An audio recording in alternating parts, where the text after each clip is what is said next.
Welcome to the Strategic Veteran, where we chart the course from service to civilian triumph. I'm Adam Peters, a veteran, entrepreneur, and your fellow navigator in the quest for a life of impact and fulfillment.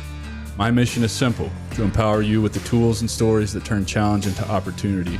Having walked the path from active duty to where I stand now, I understand the search for purpose that comes with hanging up the uniform. It's a path I've walked, with its trials, its tribulations, and its victories, and it's a journey we're on together. This podcast is more than just conversation. It's a beacon for those seeking to redefine our missions through entrepreneurship. It's about igniting the entrepreneurial spirit that lives within us, the spirit that compels us to create, lead, and make our mark on the world. Here we connect with veterans who have built businesses, sparked change, and found their purpose in the marketplace of ideas. They're not just surviving, they're thriving. They've transformed their service into startups, their experiences into enterprises, and they're proof that you can too. So whether you're scribbling business plans on napkins or stepping into the arena of innovation, remember, you're not alone. You're in good company. So let's explore these stories of transformation and take the first steps together on our path to purpose. Let's begin.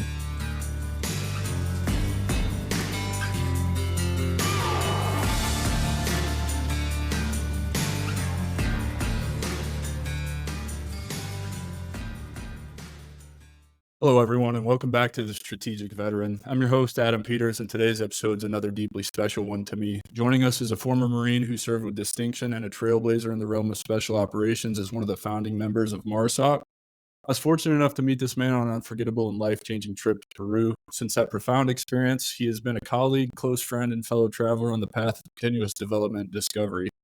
His military career is as distinguished as it is diverse. Beginning as an infantryman and machine gunner, he quickly distinguished himself and was selected for the Scout Sniper Platoon, eventually leading as a sniper leader. His expertise and leadership did not go unnoticed. After a brief stint, he re-enlisted post 9/11, diving back into the fray during Operation Iraqi Freedom and later instructing nearly 300 students in sniper fieldcraft as a respected instructor.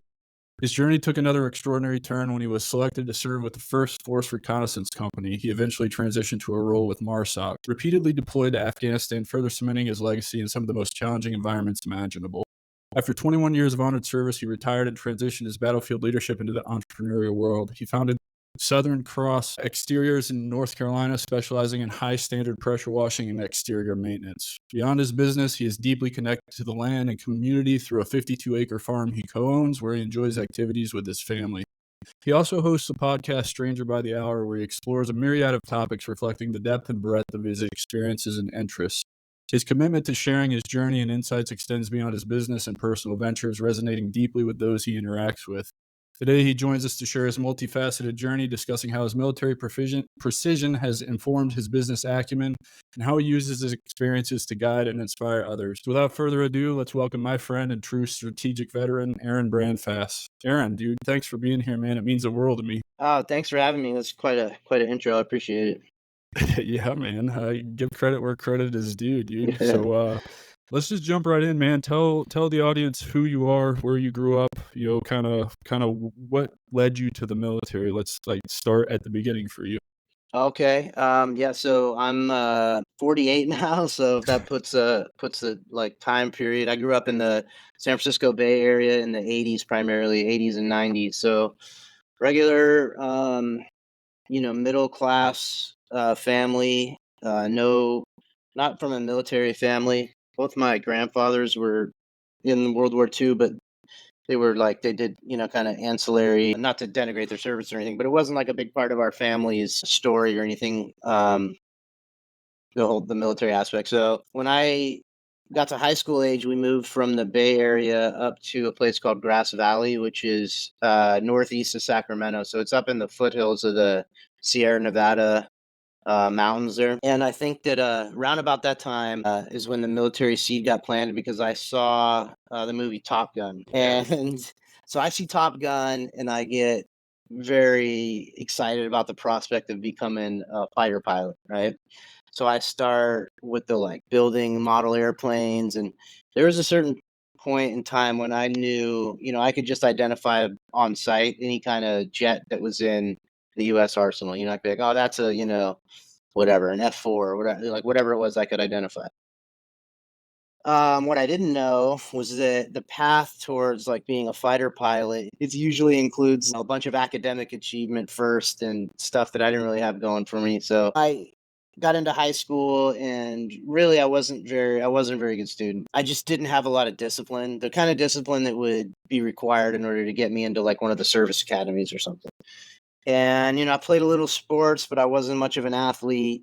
Just very average, average amount of girlfriends, average amount of trouble, like nothing really, nothing really standing out there. But I was thinking about this recently about how I ended up, doing what I did for my whole life. And I don't know why it didn't occur to me previously, but there's this show, I don't know if you ever saw it. It's called Tour of Duty. It was on for 3 seasons in the late 80s. You ever hear of it?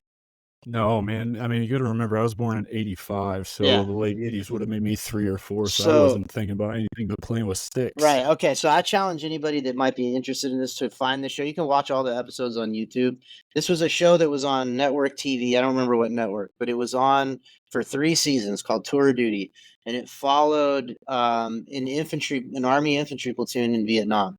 And I think these guys were like regular infantry unit. And then by the third season, some of these dudes ended up in like MACV-SOG or whatever. But so it was just a very real, like meant to be a very realistic portrayal of the army infantry experience in Vietnam. And it was like you get like hook you right off the bat.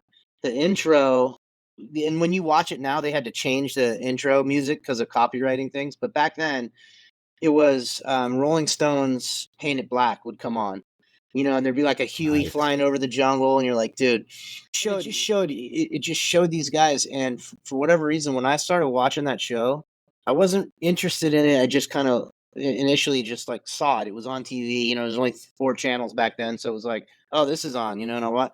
And for whatever reason, like I could see myself being in that rifle platoon. Like I could see it. Like I watched my dad, he was like a, mid-level kind of manager at the phone company. Both my parents were. And like I could never see like my dad would go to work in a suit, and on the few occasions I'd go to his office, I'd be in his cubicle farm and there's a bunch of people walking around in suits having meetings and stuff and I never saw myself like doing what he did. As soon as I watched a couple episodes of that, I just could for whatever reason, I could see myself being in an infantry platoon in a war. Like, not like I really wanted to or something. It's just I could see it. I could like relate to those guys for some reason. And so that I watched that show, and then I was kind of into comic books, but not super into. I had some friends that were like really big into comics. I was like, there was a few comics that I kind of read religiously, like all the old X-Men stuff. And then there was Marvel had a comic called the Nom, Okay, I and it didn't was know that. it's a good comic, and it was a lot. It was like that Tour of Duty show. It just followed, these infantry guys in Vietnam. So I'm like reading this comic, I'm watching this Tour of Duty show, and I'm like, I wasn't like saying it to anybody, like I'm gonna join the army or any of that stuff. It just was in my head, I didn't really talk about it. I just was like interested in it kind of quietly. And next thing I knew, though, I was like a senior in high school, and the writing was on the wall that like, yeah, I could probably go to junior college, but I didn't want to. And I was definitely not going to, everybody was filling out their college applications, and I wasn't doing any of that. I was like, I don't know what I'm going to do, but it's not going to be that. And what ended up happening was a good buddy of mine joined the army and got a guaranteed ranger contract, which just guarantees that you go to the ranger indoctrination program, right? It doesn't guarantee that you become a ranger or get into the regiment. It's like a tryout, right? But neither of us knew anything about that. And so he's like, hey, man, I just joined the army. I'm going to be an airborne ranger. I'm like, that sounds cool. Like, I know what an airborne ranger is, And so I went and talked to the army recruiter, and he's like, yeah, I know your buddy. I know he, yeah, but he got my last guaranteed ranger contract. It's like, but it doesn't matter. Like, I can sign you up for this other thing. You can get a guaranteed airborne contract. And he was like talking me into it. I'm like, well, what's that? And he's like, it's all the same thing. Like, you jumping out of airplanes. So but it was probably something crazy. It's probably like fixing radios at the 82nd Airborne or something. Like I didn't know, and I was leaving the Army recruiter's office. I hadn't signed anything, but I was like, all right, he was talking me into it. I'm walking through the parking lot to go back to my car, and the Marine recruiter just straight up accosts me. He's like, hey, you go to Bear River High School, right? And I'm like, yeah. And he's like, I know who you are. He's like, what the hell were you doing in there? I'm like, I was talking to them. He's like, dude, what? Nah. It's like, you don't want to mess around with those guys. Come in here. Brings me in his office, and he's jacked, like tattooed guy. No offense to anybody, but like compared to the image that he was presenting compared to these guys in that Army office, it was two different things. I'm like, I don't know what this guy is, but there's something about this guy, and sits me down and asked me like what I was trying to do in there. And I told him I was trying to join the Army. And my friend joined to be a Ranger, and he's like, okay. He's like, well, we don't have anything like that, but we have other stuff. We have like recon and all these other programs, but you can't join to do that. You have to join first, become a Marine. He's like, and they kind of put it on you when you're in the recruiter's office. They're kind of like, if maybe you could somehow become a Marine, the odds are against it, but if you could, then maybe someday you could do all this other better stuff. But like, let's just start with, can you even do this? I'm like, what? They challenge you a little bit. And he put in a videotape. This is back in the day, so it's like those TV VCR combos. Yeah. Yeah. So Oh, he yeah. puts We're old, man. yeah. He puts this VHS tape in there, and it's this it's video called like Thunder from the Sea or something like that. And it's a recruiting video for Marine Recon. And these dudes they blow up a bridge. They're scuba diving. They're jumping out of a OV-10 Bronco. They're doing all this cool. And like I knew what the plane was because I was so dorked out on military aircraft. But I was like, all right, that looks cool. I'm like, well, what is that? And he's like, well, that's recon, but you got to be an infantryman first. I'm like, okay, what's that? And I just thought all Marines were infantrymen. I didn't know. And so he explained to me, he's like, oh, the Marine Corps has all these other jobs too. He's like, but I get the feeling like you don't want to do any of that. He's like, I'm like, nah, dude, like I want to do that. And he's like, okay, well, you got to join the infantry. And the thing is, I was a year ahead of everybody because we spent some time in the East Coast in the middle of all this. And when I was real little, and like I ended up to just being a grade ahead of everybody. But so I was going to graduate high school and be 17, like barely 17. And so I had to get my parents, and I wanted to join as soon as graduation. I wanted to go to boot camp.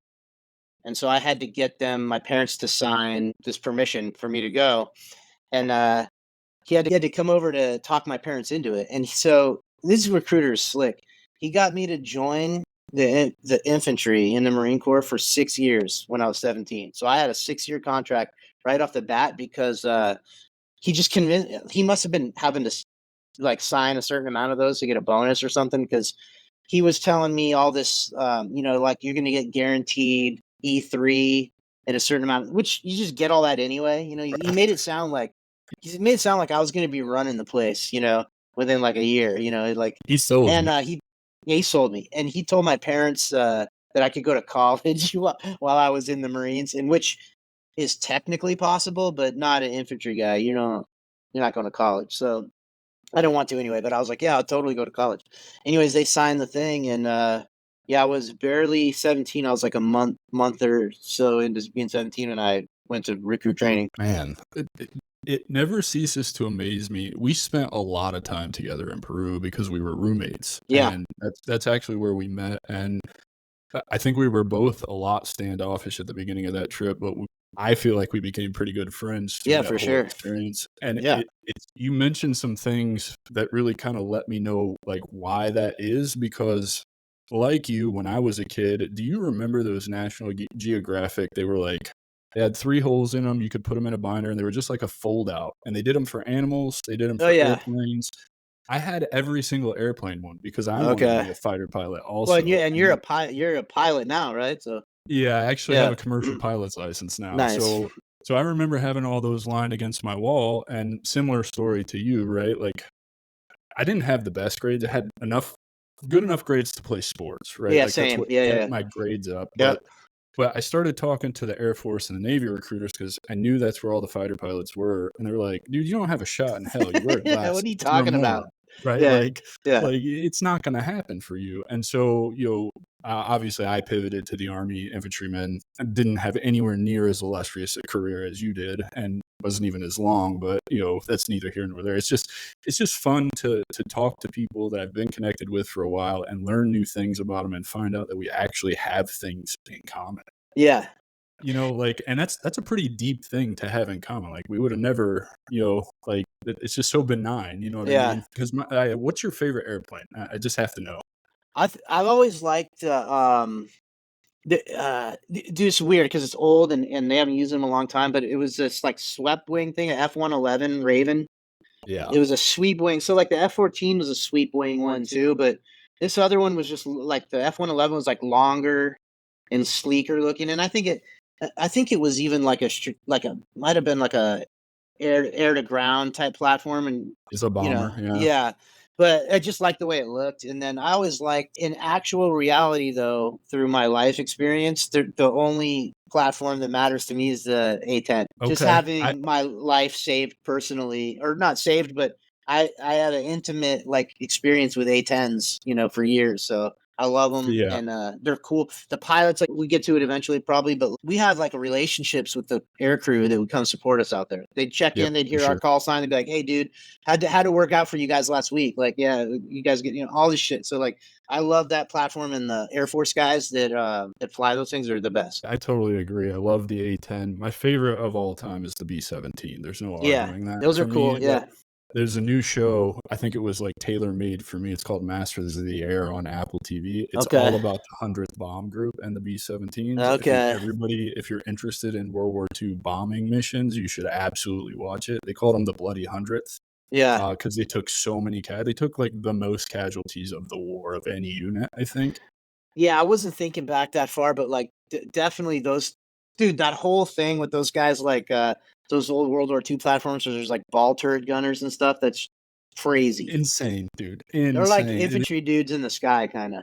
absolutely. Yeah. Yeah, man, and then, obviously, a close second for me is the F-14, the Super Tomcat. They're That airplane cool, is yeah, they're just cool. so cool, man, and the Yeah. technology at the time in that airplane with the wings being able to sweep back further for supersonic speed and then come out for more maneuverability, that was like the tits to me, you know what I mean? Dude, another thing, like me growing up, the '80s, there's just the way propaganda works or whatever. But there's at various times when the military needs to, when they're preparing everybody for like a kind of phase of operation where they're going to be using the military, they do a bunch of like propaganda to get young people interested. They have to keep every subsequent generation like interested and engaged in like the military. Jet flyovers over the football games, and they'll have the SEALs, parachute into, stadiums and stuff. They're doing that. It's not for no reason. But they have a thing called you ever go to Fleet Week? You ever catch one of those? I did not catch one of those, So the no, I've heard of Navy, them. they'll do it couple different times a year in different places. San Francisco, though, I growing up in the Bay Area, like once a year there would be Fleet Week. I think it was every year. But the Blue Angels would the Blue Angels demonstration team would fly, and then aircraft carriers, like a carrier battle group, would pull into San Francisco Bay, and like you could tour the aircraft carriers. They'd fly the Blue Angels, and it was just cool. Like it was like exciting, it was like, and then didn't really matter like political back then. It probably would now, but people were just, oh, Fleet Week, sick, like let's go look at all this cool. People didn't have like a, oh, it was less political, and so it was just like a thing. It was like a, carnival coming into town. But when I was a poolee, it's funny. When I was a poolee, it happened like Fleet Week happened to happen while I was like in the delayed enlistment program. So we got an opportunity to go onto this aircraft carrier where Marines they used to have, they don't have them anymore, but these Marine debts that would float around on nuclear powered aircraft carriers to guard stuff on the aircraft carrier. So it was like the Marine debt. It was like a thing you could get assigned to. And so my recruiter was like somehow plugged in with those guys. He was like, "Hey, we're gonna go see the Marine debt, right?" Well, it was Fleet Week, so those dudes were in port from wherever they normally are, just partying their faces off. Right. But they had to deal with us for like an afternoon. And it's like my first exposure to Marines. They're like actual Marines, and they were like, either the mix of them were either actively drunk or like so hungover they could barely, you could smell it on them. And like that's what Yeah. we talked about the whole time, was like what they got into in San Francisco. They're like, dude, and then it's just like how Marines are, how Army guys are, like just the way they part, like very, I'm like, but I ate it up. I'm like, dude, this rules. Like I didn't care. We So took a you tour. were heavily influenced by where you grew up in the Bay Area, seeing Fleet Week, seeing the Blue Angels. I'm Yeah. sure the Thunderbirds were out at the time, right? And then you moved, it sounds like, to Northern California, right? Yeah. Or yeah, But and it's only then a couple hours up the hill. so you're still around it. You're still seeing all that going on. So that would have heavily influenced, because I didn't come from a military family either. I mean, Yeah. my uncle was drafted to Vietnam. And he was totally against me joining the Army. In fact, we don't talk to this day because he told me I was making the biggest mistake of my life. I Yeah. completely disagree with him, but it's a different generation who fought a different war, who have their own opinions, and I totally can respect that now. But let's move into, man, this is one of my favorite things. Was let's move into, you get to boot camp, you get to Paris Island. No, What I is went to going? San Diego. Okay, so you went. Then I retract my previous So statement because I'm if you're ignorant. from east of the Mississippi and you join the Marines, unless you have like a family member that went to the other one, you go to Paris Island, South Carolina, and if you're west of the Mississippi, you go to San Diego. So I went to San Okay, Diego. so you get to San Diego, which is not too far from home, and Mm-mm. just walk us through that experience, because I know, like, for me, it was like, fuck, what did I do here? Like, what the fuck is going? Yeah. So one kind of good thing is that the movie Full Metal Jacket had come out like a year or so before I went to recruit training, and I watched that movie. And then my dad worked at the phone company with a guy that was a Marine infantryman in Vietnam, and good family friend. And he didn't tell me not to join the Marines, but he was like, I hope you know how serious it is. It's not like a game. I'm like, yeah, man. But I asked him, I go, did you see that movie Full Metal Jacket? And he's like, yeah, I saw it. I go, is that accurate for what boot camp is? And he's like, yeah, I felt like I was in boot camp in the movie theater. Now, for when he went to recruit training, that was very accurate. It was like a documentary. So I Mhm. show up in San Diego fully expecting that they're going to like beat me. Like, no doubt about it. And then my recruiter is telling me that they're not. He's like, look, they're not, they can't do that. They don't hit you really. It's not like that. Just don't worry about it. I wasn't super worried about, it, but I'm like, yeah, of course he's going to say that. But I got the real scoop from this dude that I know, family friend. So I think they're going to beat me. And I was kind of cocky because I'd been doing the Pool E thing, and you're running around with these other like recruits that are joining the Marines, and by comparison, I'm like, I'm better, I'm more fit than these guys. Some of these guys seem kind of. I'm like, I'll be fine. It's gonna be no big deal. If these guys can do it, I can do it, dude. Like an hour into being there, I wanted to leave. I was like, I had no idea. Like, you think you're ready for that, but the Marine one, like it's overwhelming right from the bat. As soon as you come off the bus and you're on these footprints, it's violent. Like they're not hitting you, but it's fast and loud, and they don't hit you. But anybody, if you're slow to do anything, or you're like trying to get your bearings or whatever, they will like physically grab you, shove you, move you. They make it very clear that like there's no resistance. And some guys do kind of like buck up a little bit, and then you see what happens to them. And so it took me like a couple weeks to get my bearings. I was pretty overwhelmed. And again, like I was really young. But one interesting thing is at night, like for the first like probably week or so until it tapers off, everybody at night they do. You're done for the day, like 2200. They do taps. You're laying to the position of attention on your rack. You sing the Marines hymn. They do taps or whatever, and then that's it, right? As soon as the drill instructors like retreat into their room or whatever, you'll hear like several dudes whimpering, crying, like little sobs.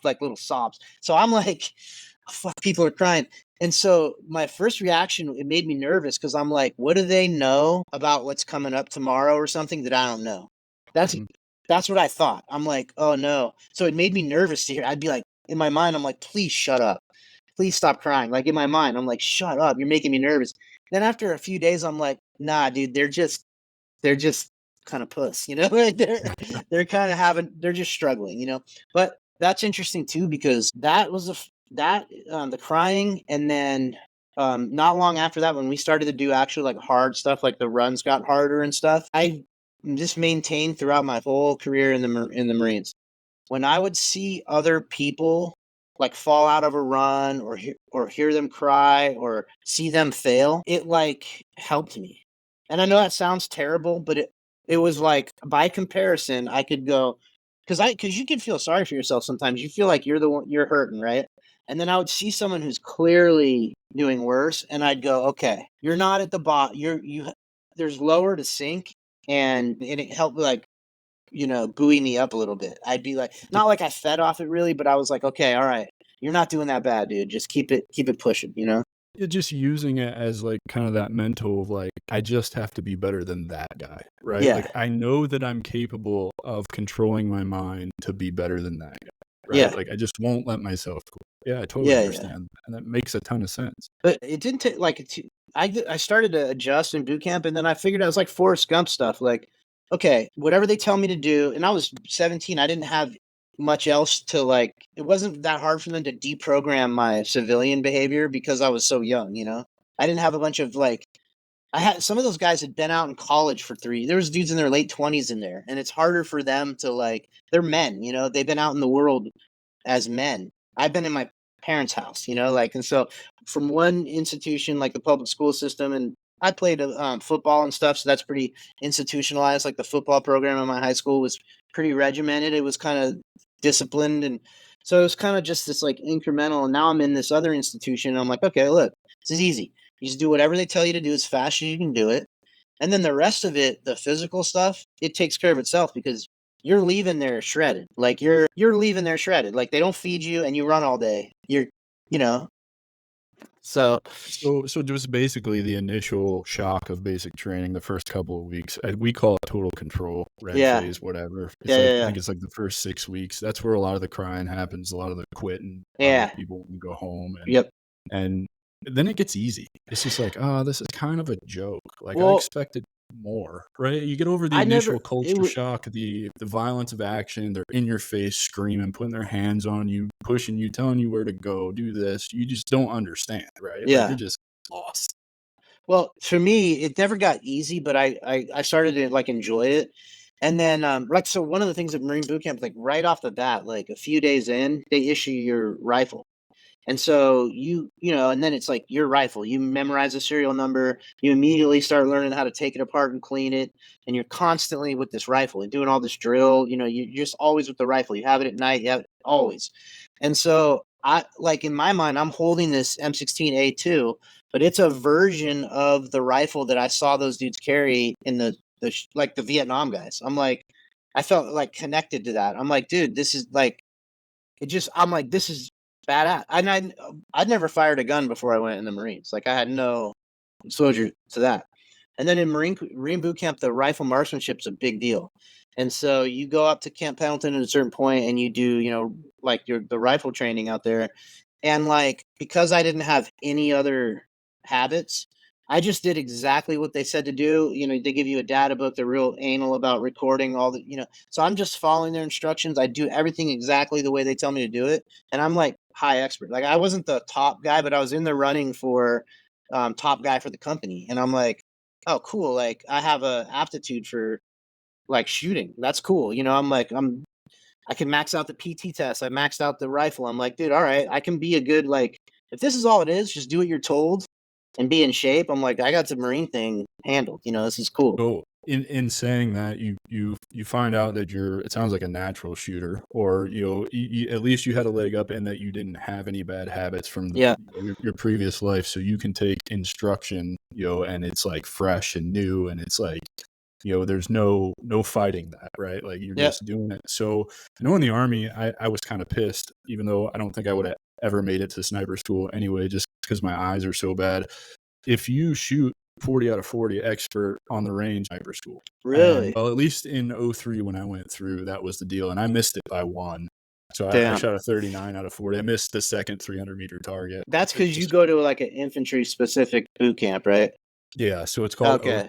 16 straight weeks of Oh yeah, suck. no, yeah. In the Marines, you're in there with all kinds of dude, like cooks, bakers, and candlestick makers. It's like everybody's in one. They don't Yeah. just one Yeah. boot And camp. Yeah. so this is good because this is a nice transition into my next question for you. And you've had an extensive Marine career, and I'm privileged to know you and to have gotten several insights about your career. So, kind of speak to serving in several high stakes. Well, I guess before we get there, Let's talk about your progression. How did you end up going to sniper school and then ultimately becoming, I guess, what you would call a founding member of MARSOC? Okay, yeah. So in they've just changed it recently. I think they've gotten rid of these scout sniper platoons. But when I got to the infantry, I just was a machine gunner in a weapons company. But and back then the Marine Corps we didn't have the 240 yet. We had an M60. So I was an M60 gunner. So again, now I've got like the M60 from Vietnam. I'm like, dude, we had the gear, like the Deuce gear from Vietnam. I'm basically in this, in this like, You're in your favorite TV show. yeah, I'm in my TV show. But I get the weapons company and I liked it, but I could tell you're in the regular infantry with a lot of people that they're just going to do their 4 years and they're going to get out. Some of them are completely insane. Some of them are actual criminals. Like we had dudes like getting arrested all the time, and it's like peacetime Marine Corps. There's no war on, so people are just crazy. Like a lot of like drug use and stuff, and just I fell in with a group of guys that was like pretty serious about it. That were good Marines. But I could tell him like I can't, this isn't where it's at completely. We did a deployment, a Westpac, where you get on the ship and you go float around for 6 months. We went to Somalia and like a real combat mission in Somalia, where they had us on the beach in Mogadishu, and I was a M60 gunner. It's like dig a hole, getting this hole. Me and this other dude, the ammo man. But adjacent to us, they weren't allowed they had the tow missile system that they ground mounted this tow system, right? Because we weren't allowed to bring our Humvees and Jeeps ashore. Anyway, so they have this ground mounted tow system, but all they were using it for, they were using the tow site to spot for a sniper that was laying right next to him. And so they kicked the tow gunner off the site. The sniper's observer was on the tow missile system, and the sniper was behind the sniper rifle. And they're just anytime anything would pop off before anybody else could get their bearings in order to so I could shoot a machine gun at anybody. This dude had already dealt with it, right? I watched this guy do a bit of work there, and I was like amazed. And then I didn't know any of the sniper platoon guys, and I found out that the guy that was doing it was a lance corporal at E3. And it blew my mind that they would allow, as a lance corporal, I wasn't even allowed to go to the bathroom without a friend with me. No, it's like how it is in the infantry. You're basically it's almost like prison or slavery. You have no autonomy. It's not a great life. But I'm like, this is a couple of lance corporals, E3s, that are making their own targeting decisions and everything else. And so I started to ask around about what the hell that was, and I start to hear from the NCOs in weapons company. They're like, "Shut up!" They're like, "No, you're not going to the sniper platoon." I'm like, "Yeah, but how do you? Those guys are in our battalion." They're like, "Yeah, but that school is impossible. 75% attrition rate.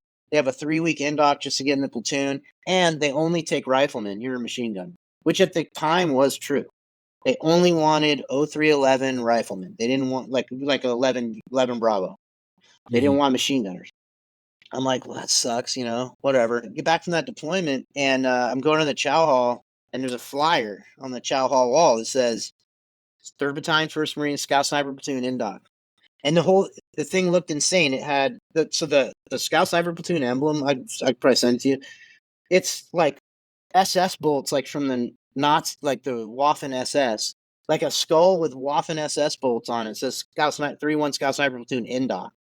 I'm like, what the fuck is this? And the flyer said, hey, we're trying to fill 6 positions in the platoon. Starts on, it was like, a date, whatever the date was, July, whatever, show up at the pull-up bars, ready to rock. And so I go, well, that didn't say anything about, so I started asking around, and sure enough, they needed 6 people. They wanted to open it up to the whole battalion. So I show up on that date, and it was funny because the date was July 5th. So it was, or July 5th or 6th, whatever it was the day after we had a 96-hour Liberty for 4th of July. So they needed 6 people to platoon. About 30 of us showed up. But right off the bat, half of those guys were hungover or drunk from their weekend. Again, That's every school in every military that you go to. But so anyways, do the indoc, and indoc is the right word for it, because it's 3 weeks of them. It's a tryout, but it's also them teaching you. They want to see, because sniper school was very hard back then. It did have a 75% attrition rate. You could only go twice, and if you failed twice, you can never go again. And so and the way that school worked is they present information to you whatever the period of instruction is, there's a bunch of verbatim stuff that you have to get every syllable of every word right the next day, or you get it wrong. So it's like jamming all this stuff in your head. So they ran us through a bunch of that, we shot a little bit. We did a bunch of physical stuff, and then you do a week, like a 5 or 6 day field problem where you don't eat. And they don't do it this way anymore, but like they do food, sleep, and water deprivation. And they're like, dude, this is what, like, because this is what happens in sniper school, and this is what you do on missions. Is like, they don't do this way anymore. There's no water deprivation anymore because that's insane. But back then, they're like, they'll send you on like a 7 kilometer like movement, like hey, you got to find these land nav points. The total distance is 7 kilometers. Here's 3/4 of a canteen or whatever, and it's like 100 degrees out. But they're just trying to see, they're exposing you to all this stuff. You definitely don't eat. I remember finding MRE garbage out in the training area and like foraging through it and finding like dehydrated fruit, like whatever it was, like whatever wasn't discarded, like dairy cream or whatever. I was so hungry. Um, but anyways, Yeah. really hard 3 week indoc. And then I get in the platoon, like they take me in there. Took me about a year, almost a year, because they have a regimental pre-sniper course that you have to pass in order to go to sniper school. And the deal was like I got a sniper school quota, and sniper school was going to end like 2 weeks before we were going to get on the boat for deployment. And so I had like one shot at it to pass it so I could deploy as an actual sniper. Where I was going to get on that. So in the Marine Corps, they have these things. It's in the way it works is you're a pig or a hog. So a pig is a professionally instructed gunman. That's somebody that's in the Scout Sniper platoon that has not graduated sniper school. He might be a spotter. He might carry the Barrett 50 cal, but he's not a school trained sniper. And then a hog, hunter of gunmen, is an actual school trained sniper. It sounds pretty derogatory because they call you a pig and it sounds bad, but it's not really a derogatory term. Like you learn after a while that like you're like proud to be a pig. We call it proud pig. Like you're proud. Like we're called a pig, but we're still better than like everybody else in the rifle battalion. You're on your way to achieving it's like an honorific actually. So it's a term of endearment. It's a term of endearment, but you still do get brutalized. Like your life as a pig is brutal. Like you're constantly training, and it's like you're a second class citizen. And so I did not want to get back on that ship and do another deployment. I didn't want to do a whole 6 month deployment. So there's a lot of like pressure and a lot of people don't pass the school the first time. It's very common for you to. It's like stalking gets people or the marksmanship. So it's very common for someone to fail once. Okay, no big deal. You go back again. I wanted to get it done the first time. So, which I did. Like I passed on the first time through, and then deployed as a sniper, which was cool. So it sounds like to me, first of all, you're attracted to hard things. Is that fair to say? Like just whatever is going to challenge you to the max, it seems like you're drawn to that, right? First it's Marine boot camp, and then it's like, hey, I want to be a sniper because I want to do what that guy does. And then they naysay, right? And they tell you, oh, well, you're a machine gunner and you can't do that because you're not a machine gunner. And then, the universe puts the opportunity in front of you. And, you have this knowledge, like, yeah, 75% of people fail this school. I think it's the same for the Army. It's usually stalking. They get to everybody. I've never been to the school. I don't claim to know. I know you see the thing in the background. I don't even know where that came from. I just thought it was cool. Right? And I'm sure somebody gave it to me or whatever, but like you're attracted to these hard things, and then it seems like you just like have this mindset like I'm just going to get this out of the way the first time. Like I'm just going to make it suck as much as possible. I want to get it done. And so is that like a unique mindset you've always had? Because I think this is going to be important later when we talk about what you're doing in the entrepreneurship. And I think it's important for veterans who are transitioning and getting out to understand that there's a fundamental change you have to make in your brain in order to become an entrepreneur or to do anything that is rewarding in life. Yeah. I think what was happening was I was starting to get confidence because the Marine, like I said, I was like a shitty athlete, not a very good student. Like I didn't stand out in anything, but in the Marine Corps, it happened so incrementally that like I just would like taking on these challenges that I was prepared for based on what I'd already done. Like, I like incrementally, I wouldn't have been able to go to pass that Scout Sniper indoc like right after boot camp. I wouldn't have had the confidence. I wouldn't have even tried. And and same thing, like as I progressed, like go through recon and MARSOC and stuff, it was all just such a gradual increase that it was like little chunks that I could handle. But the thing that really like, because this is the secret about any of these like special things in the military. There's a little bit of like, okay, you have to meet a standard. Obviously you have to pass these things. But after having been an instructor at a couple different courses and stuff, that's not what gets people really. What gets people is they quit, and they either raise their hand and say I quit, or they stop putting in the amount of effort that would be required in order for them to pass, as a form of self-sabotage, because they want out of there. So that's the secret. And I kind of figured that out. Like at the doc, I think if I just keep submitting to what these guys are saying, and I don't, because people are quitting left and right.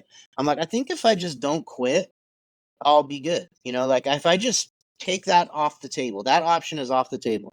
No more. That's not one of the things I can do. Like I can fail or whatever, but I can't quit. And then, and that is generally the case. Like if you don't give yourself the option, then it'll kind of work itself out. You might get rolled to phase here and there to school or something but generally, like that's what they're really looking for is like, can you stick with it? And then the other thing I'll say about the sniper thing is like within a couple days of being there, so like this amazing thing happened where they're like, pull out your maps, stand by to copy, and it gives everybody got a different 10-digit grid. Like, all right, hey, come up, one at a time, come up here, get your 10-digit grid. And they gave me a 10-digit grid that was like 11 kilometers off somewhere on the base. And they're like, hey, all right, it was like 8 a.m. or something. Like, all right, hey, drop dead times, go there. You're going to draw a military sketch of the object you see at that grid. Drop, don't be late, blah, blah, blah, blah. Run everywhere you go, stay off the roads, go. So I'm like, run, I get my, and then like a couple minutes later, I'm like, run. I'm totally by myself. I'm by myself in the Marines, and it's totally up to me whether I go and make it to that place, draw a stupid picture, and get back in time. It's only me. There's no other factor here. It's if I'm able to navigate, if I'm able to move fast enough, if I'm able to meet the requirements of the sketch and not get caught on the road. All that's up to me. I don't have to. No one's gonna boss me. There's no E7's gonna yell at me. There's no other idiot that's gonna screw it up for me, and then I get punished. And it blew my mind. And then I knew, like right at that time, I'm like, this is for me. Like I won't quit this. Like if this is just like a little, and that's how that job is. It's like you and one other guy. Hey, I did it in Iraq. I was 14 kilometers forward of our entire Marine Expeditionary Unit on the border of Iraq and Kuwait, like calling for fire, calling artillery, doing FO stuff. Nobody there, just me and one, other dude. So I'm like, dude, it's worth whatever this is worth. I'm not going to quit. And so I absolutely love how you just put that. Like you took off running and, some time passes and you realize I'm the only thing standing in my own way. Yep. And it's so, I love that because it's so important. And it's what I preach to my audience, anybody listening to this show. If you want to be successful in business, whether you know what you're doing, whether you have any knowledge or not, it's two things you've already mentioned. Show up every single day and put in maximum effort and realize that there is nothing standing in your way but yourself. Like, even if you don't know anything, the only thing standing in your way is yourself. You can go learn it. You can seek people out to help you teach it, to figure it out. I've done it. We were just on a call yesterday morning. I think I like to at least hope that I gave you some serious insights for what you have. Oh, for sure. Yeah. We'll get to, later.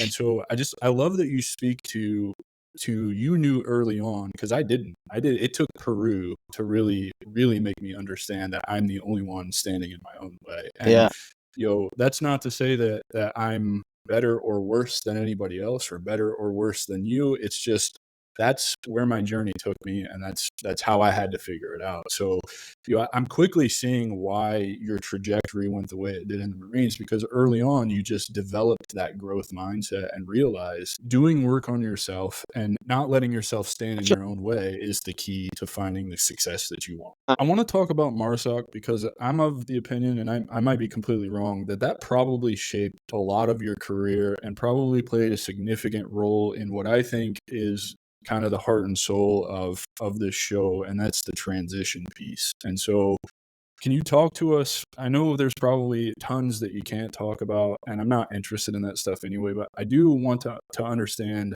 what it was like for you, founding such what I would consider a prestigious, special operations unit, or being a part of however that got stood up, and how that, kind of shaped you in leadership and teamwork, in decision making, strategic thinking, dealing with high pressure situations. Can you speak to all that? I know that's Yeah. like a long-winded question, No, but yeah, we just to make it clear right off the bat, I can't take. It was basically a matter of accidental, like, providence that I ended up in MARSOC to begin with. So I was working at sniper school as an instructor, and I was going to get out of the Marines because a lot of guys were going over to Iraq on these Blackwater and triple canopy contracts, making like $1,000 a day doing like sniper Overwatch stuff over there, right? So I got friends of mine and stuff that like are coming back to showing up at sniper school while I'm working there, and they're like, dude, this is come get the bag, man. There's a lot of money to be made. And I was thinking about it, but and I was giving it serious consideration to getting out. But I had always in the back of my mind, we do as a sniper, you do a lot of work with force recon, and so you're like doing a lot of sniper employment and support of direct action for those guys with the MEU. And I'm like, dude, and like in the sniper community in the Marines, you're still in the conventional military unit. You're in a leg military unit. It's not special operations. You're doing some cool stuff, but it's just not special operations. And same with the Army. yeah, and so They're I'm like, usually a platoon attached to a headquarters company. but I knew, like, in the recon community, there's this another whole world of opportunities opens up, and basically, honestly, I wanted to do like cool guy stuff. I want to go to free fall school. I want to go to combatant diver. I wanted to like be cool, And so I'm like, Would you say you were motivated by image, or just having the experiences of collecting those dude, skills? to be honest with you, it's both, man. Like, if I'm being 100% honest, like, I looked up to those guys, and I thought what they did was interesting and seemed like a good challenge. But you can't lie, like, there's part of that is like it's ego. You're like, dude, I want to be the man. Like, those guys are the man. I want to be the man. Yeah. And See, so well, I picked up on that because you said, when you came out of the Army office, your Marine recruiter, or the Marine recruiter, was out in the parking lot, and he's this jacked dude. It's yeah, the same story for me. I had already signed the contract with the Army. I had my mind made up because they were giving me 11 X-ray airborne Ranger, and I yeah, was like, I got what I wanted, right? That didn't pan out. That's a story for another time. But I will be the first to admit the Marines, by far and away, have the best dress uniforms, and are the recruiters that they send out there. They are like, the picturesque He-Man Marine from the commercials, right? Like, they're just these yeah. jacked dudes in these uniforms. So yeah, I wondered about that, because it takes a man like who's vulnerable, very vulnerable, for you to admit, man, it's an ego thing. Like, you wanted to do all of this stuff because you wanted the experience, but also because it's going to make me look cool. It's going to You're make me gonna be feel good cool. about Yeah, myself. yeah. It's a bit of that, um, but to get into Force Recon, it's a 1 day. Unlike the sniper thing, it's a 1 day in doc. It's just like one really hard day, right?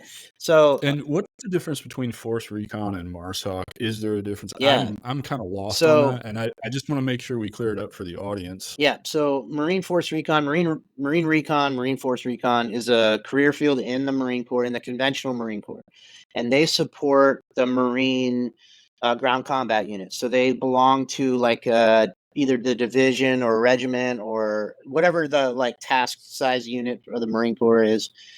MARSOC is the Marine Special Operations Command, and they belong to SOCOM. They are a combatant command within SOCOM. So they are the equivalent of Army Special Forces, Navy SEALs, Air Force, So CC. they're Like, tier 2, they're right? tier, yeah, white soft, whatever you want to call it. They're like tier Got two it. soft, not JSOC. So they're, but they don't belong to the Marine. The Marine Corps has no tasking authority over MARSOC, really. There's some budget stuff that they get from the Marine Corps, but they also get a lot of money from SOCOM, and they are a force service provider for SOCOM. So SOCOM says, we need your SOCOM tasks the Marine Corps to man, train, and equip X amount of special operators, and then supply them to the SOCOM mission set.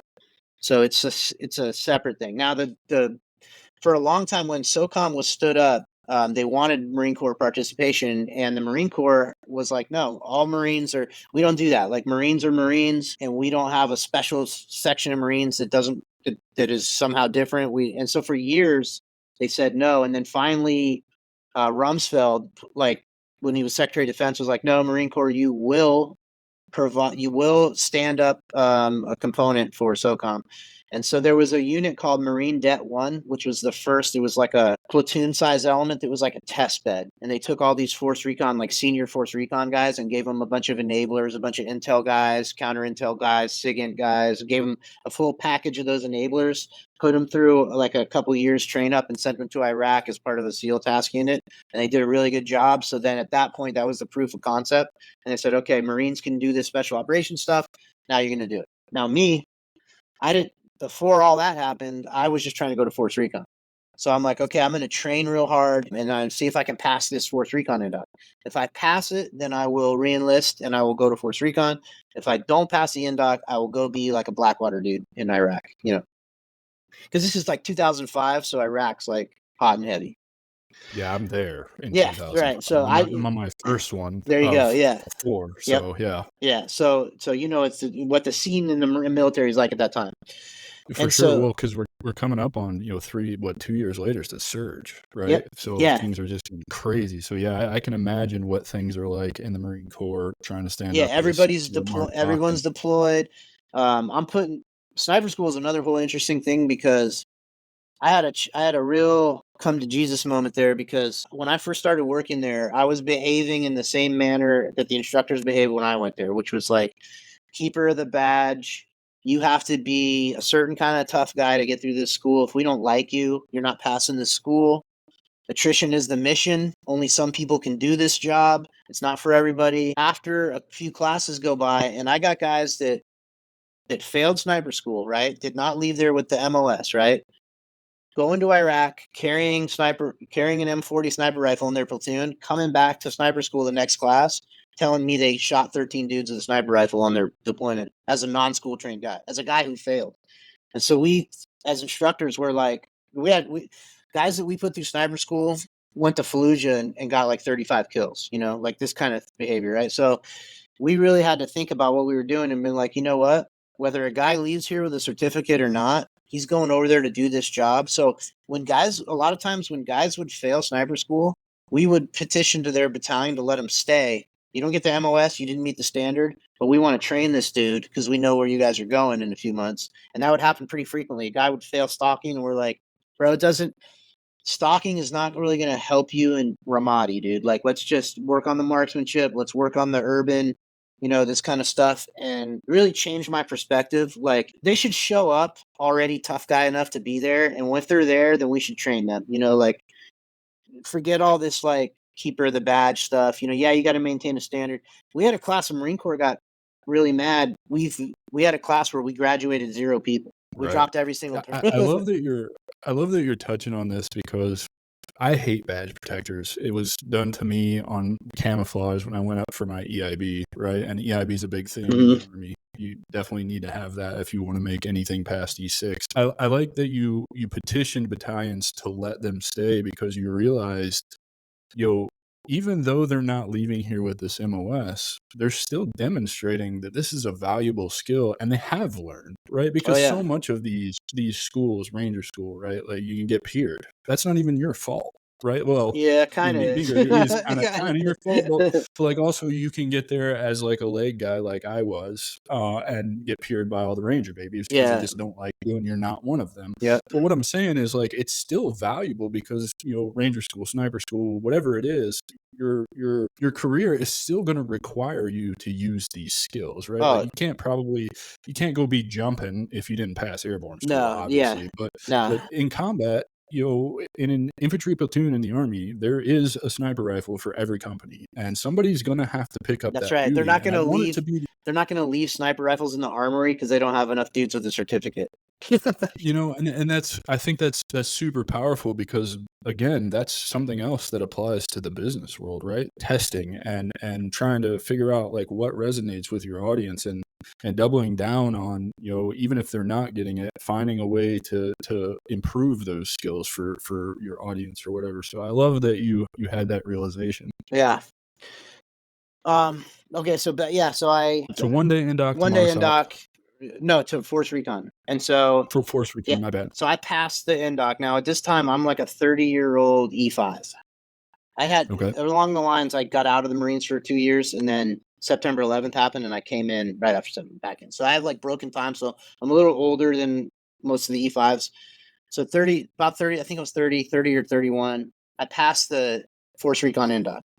Now, what normally happens, because the difference between Force Recon does the like direct action CQB centric stuff, and then I think it's organized differently now. And then regular we call battalion recon, does deep reconnaissance stuff, like the RNS sneaking around in the bushes type stuff.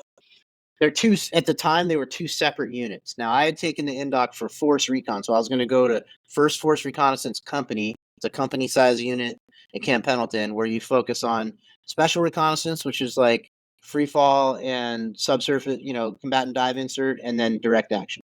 So that's what I took the NDOC for. And normally the way that works, they have a little more of a professional training platoon to get you ready for the basic reconnaissance course, but it's not like hazing. They're like, you just work out a lot, and then when a quota for basic reconnaissance course comes up, you go. Because of Iraq going on, most of First Force Recon Company was deployed, so they didn't have a training platoon. So I passed the NDOC. They're like, good job, dude. Congratulations. Cut me orders to First Force. They're like, good, welcome. They're like, hey, unfortunately, we don't have training platoon going on right now. So you're going to go to Recon Battalion to participate in RIP, Recon Indoctrination Program, which is like the Ranger one, right? It's 30 days of mostly E2s, E1s and E2 privates and private first class that are trying to be recon Marines. So they've gone to infantry school. They've passed the recon NDOC at infantry school, and now they're at RIP getting ready to go to BRC. And it's a smoke session. It's to like get the guys that shouldn't be there gone, weeded out if the guys are pussies or whatever, or they don't have what it takes. So it's like it's like 30 days of just getting broke off. So like and like the instructors, I'm outrank a lot of them. There's like E4 instructors and stuff. And so they're like, there was a couple guys there that had been my students at sniper school. So they're like, oh, look at this, Right. So I suffered through that 30 days of that. There's a couple other E5s in there with me that I knew that they were in the same boat as me. They'd come over to Force. But that's when I was at RIP, I started hearing these rumors. They're like, oh, you guys that are going to Force, you might end up in this MARSOC thing. And we're like, what is that? And they're like, yeah, they're talking about they're going to stand up a SOCOM thing and they're going to take all the Force guys to do it. Like, I just kind of put it in the back of my head. I'm like, yeah, we'll see. I get to the basic reconnaissance course, which is a 10-week course in California. Well, it's all in California now, but the basic reconnaissance course gives you the military occupational specialty of a reconnaissance Marine. You do all the like long range patrolling. You do the amphib stuff, so you learn how to drive the inflatable Zodiac boats. You do a bunch of swimming, a bunch of finning, a bunch of long range communication stuff. It's just recon guy school, right? It's at the actual Coronado. It's where Buds is, but it's not. It's not. It's like you see what those guys are doing there, and you're like, this ain't that, But Right. it is a challenging course. It's very physically demanding. There's a bunch of like ridiculously long, hard ruck runs and shit you got to pass. The fins, the open ocean finning, a lot of guys will fail that because finning is largely a technique thing. And if you can't get the technique down to fin fast enough and pull those rucks, you're pulling like 100-pound ruck through the water fitting. And it's a pretty challenging course. But about halfway or 3/4 of the way through that, so interestingly for me, I show up and they've got to designate a class leader. You don't want to be the class leader because it's a bunch of extra responsibility. Well, a guy that I knew that was in the class with me, another sniper school instructor, was senior to me as an E5 by like a year or something. So he's the class leader. So I'm laughing at him. Like we're in the thing. I'm like, haha, you suck, dude. You're the class leader. Until day 2 happens. And the staff NCOIC of the school comes in. This master sergeant sees me and he's like, Brandfass. Oh, what's up, Top? How you doing, man? He was in the Force Recon platoon that I was adjacent to in Iraq. And he I shot a dude off a roof that was trying to engage his recon stack, like while they were doing some building clearing stuff. So he was like a big fan of me. So he's like, "You're here?" I'm like, "Yeah, what's up, Top?" And he's like, "You're my class leader, right?" I'm like, No, it's this guy over here." And he's like, "Nah, you're my class leader." And I'm like, "Damn it, dude." So I become the class leader. But the instructors, a couple of those guys were my students at sniper school. So they were after an initial like revenge period where they tortured me a little bit, we were cool. So they would pull me in a lot, you know, into the instructor hooch and just be like, hey man, like this is what's coming up tomorrow, kind of treat me like an adult, you know. And they're like, dude, you hearing you're supposed to go to 4th platoon in force, right? I'm like, yeah. They're like, that's one of the platoons that's going to be MARSOC. I'm like, I don't even know what you're talking about, really. And they're like, dude, yeah, watch. By the time you get there, they're going to have redesignated all this stuff. I'm like, well, we'll see. Pass basic reconnaissance course.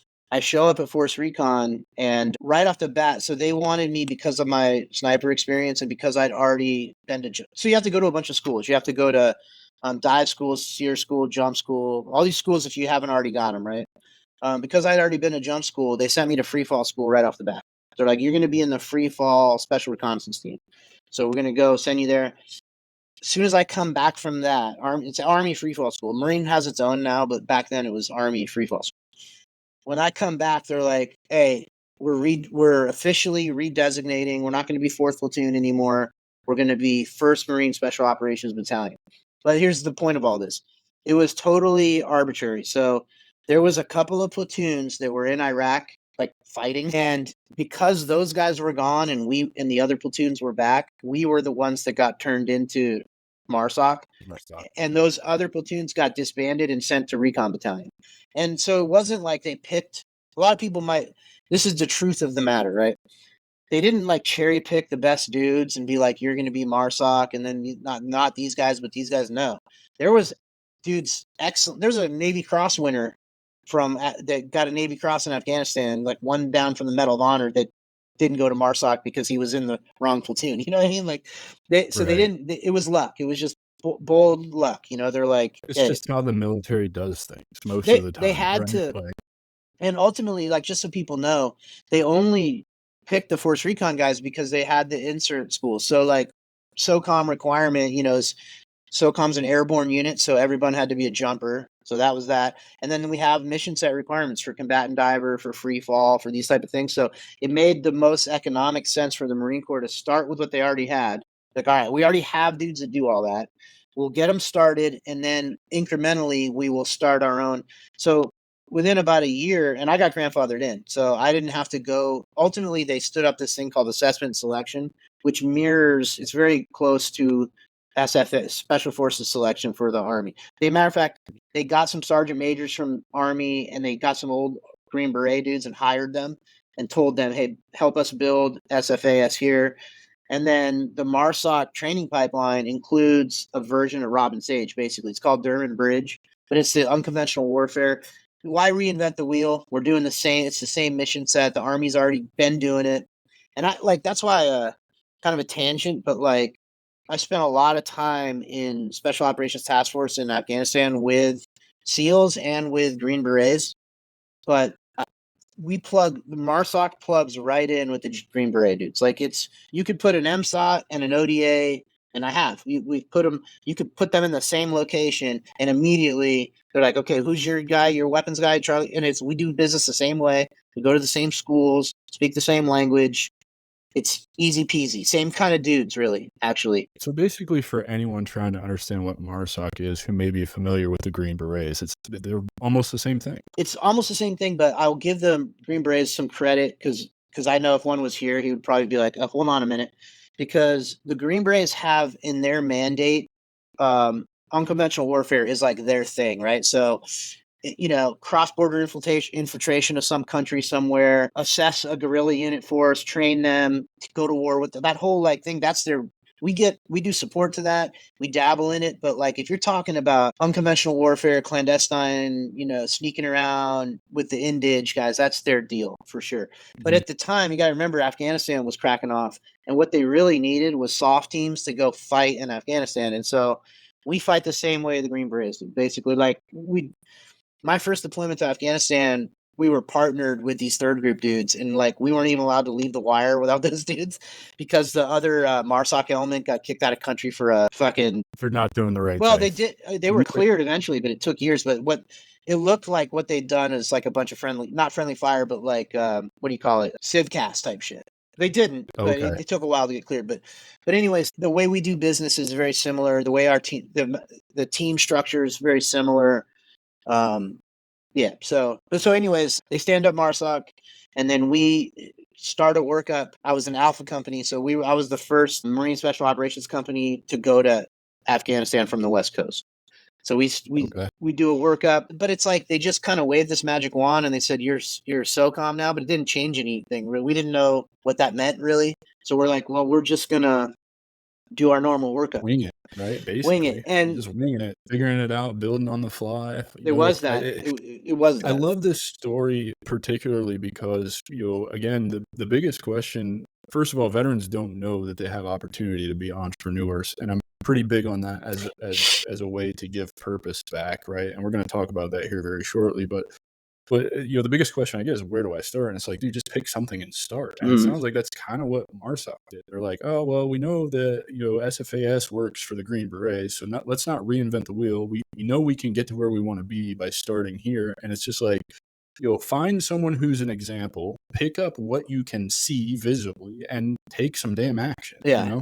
Yeah, totally. I love that. I love it, man. So it sounds like while you're in MARSOC, a fundamental, like from the beginning, when you went to, it's called BRC, right? And you were the class leader. So you probably got like a hard lesson in like some intense leadership in BRC, right? Like you probably really cut your chops as a leader there, I would say. No, maybe? I think being sniper team leader or the chief scout or doing like sniper school instructor was more leadership training. Like at BRC, it was mostly like babysitting a bunch of these like young Marines, and honestly, talking a bunch of them out of quitting on a daily basis. Because like I felt bad for a lot of these guys because they didn't know what the regular Marine. They hadn't been to the regular Marine Corps yet. They didn't know what life in the infantry was going to be like. And so they didn't know how much better they had it where they were. So I would tell these guys all the time, I'm like, look, I know you can't, I know this sucks or you feel like it sucks.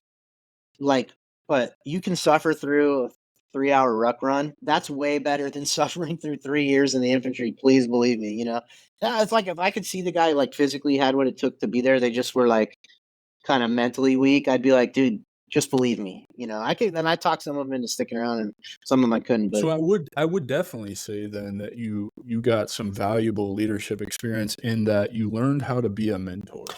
yeah, Which is, I mean, that's, I think that's not something, well, that you kind of can teach. Like that's something that has to be sought out, for yourself, and then others have to seek you out to really become that mentor. And so, that's awesome that you got to have that experience going through BRC and being in MARSOC. And I know you did a bunch of shit in MARSOC and all of that. And I want to get into the transition because I think the transition is the most important part. This kind of, only because I know you can I say this, but I feel like you are kind of an odd man out in that you're living in this kind of la la land, right? Like you haven't fully transitioned yet. And by that I mean, as far as I know, you're still contracting, right? not anymore. Like there might be a couple little training gigs that I agreed to do, but yeah. So on the transition thing, I didn't really transition because I got to 20 years, and I was still super into what I was doing, And so the other thing that happened was along the line, I got in a little bit of trouble.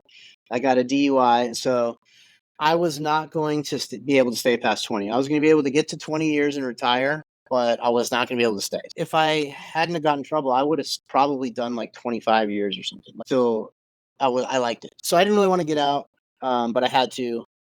And the opportunity came up to do contracting. Like there was still pretty much very similar to like what I was doing towards the end of my time at MARSOC.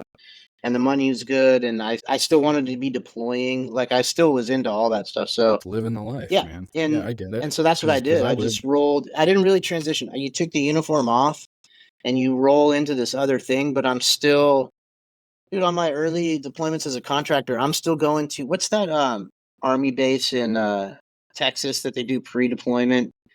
It's like a really so terrible. the Is it Fort Fort Bliss or Bliss? Fort Yeah, Hood? yeah. On 2 occasions, I had to like rotate through Fort Bliss with a bunch of army guys. It's like because this is when Afghanistan was still, this is like 2000, 2016. They're still good. So it's like it still felt very military. I'm like, go to this army base, do a like a bunch of medical stuff prior to getting on a C-17 flying. It's still very military-ish, and then I'm on military. You're just wearing a different Yeah, uniform. I'm armed. I just don't have a uniform. I'm just wearing like hiking clothes, but I'm still. No, I don't. The stuff I was doing, I wasn't leaving the wire. I'm just like, on the fob or whatever. But it's still, the lifestyle is very what I was already comfortable with. I didn't take any risks. Basically, I was like, I already know how to do all this, so I didn't really. It was easy. Right. So from 2000, and you said 16, right? Is Mhm. when you started contracting, 2015, 2016. So until basically right now Yeah. ish, Yeah. right? Yep.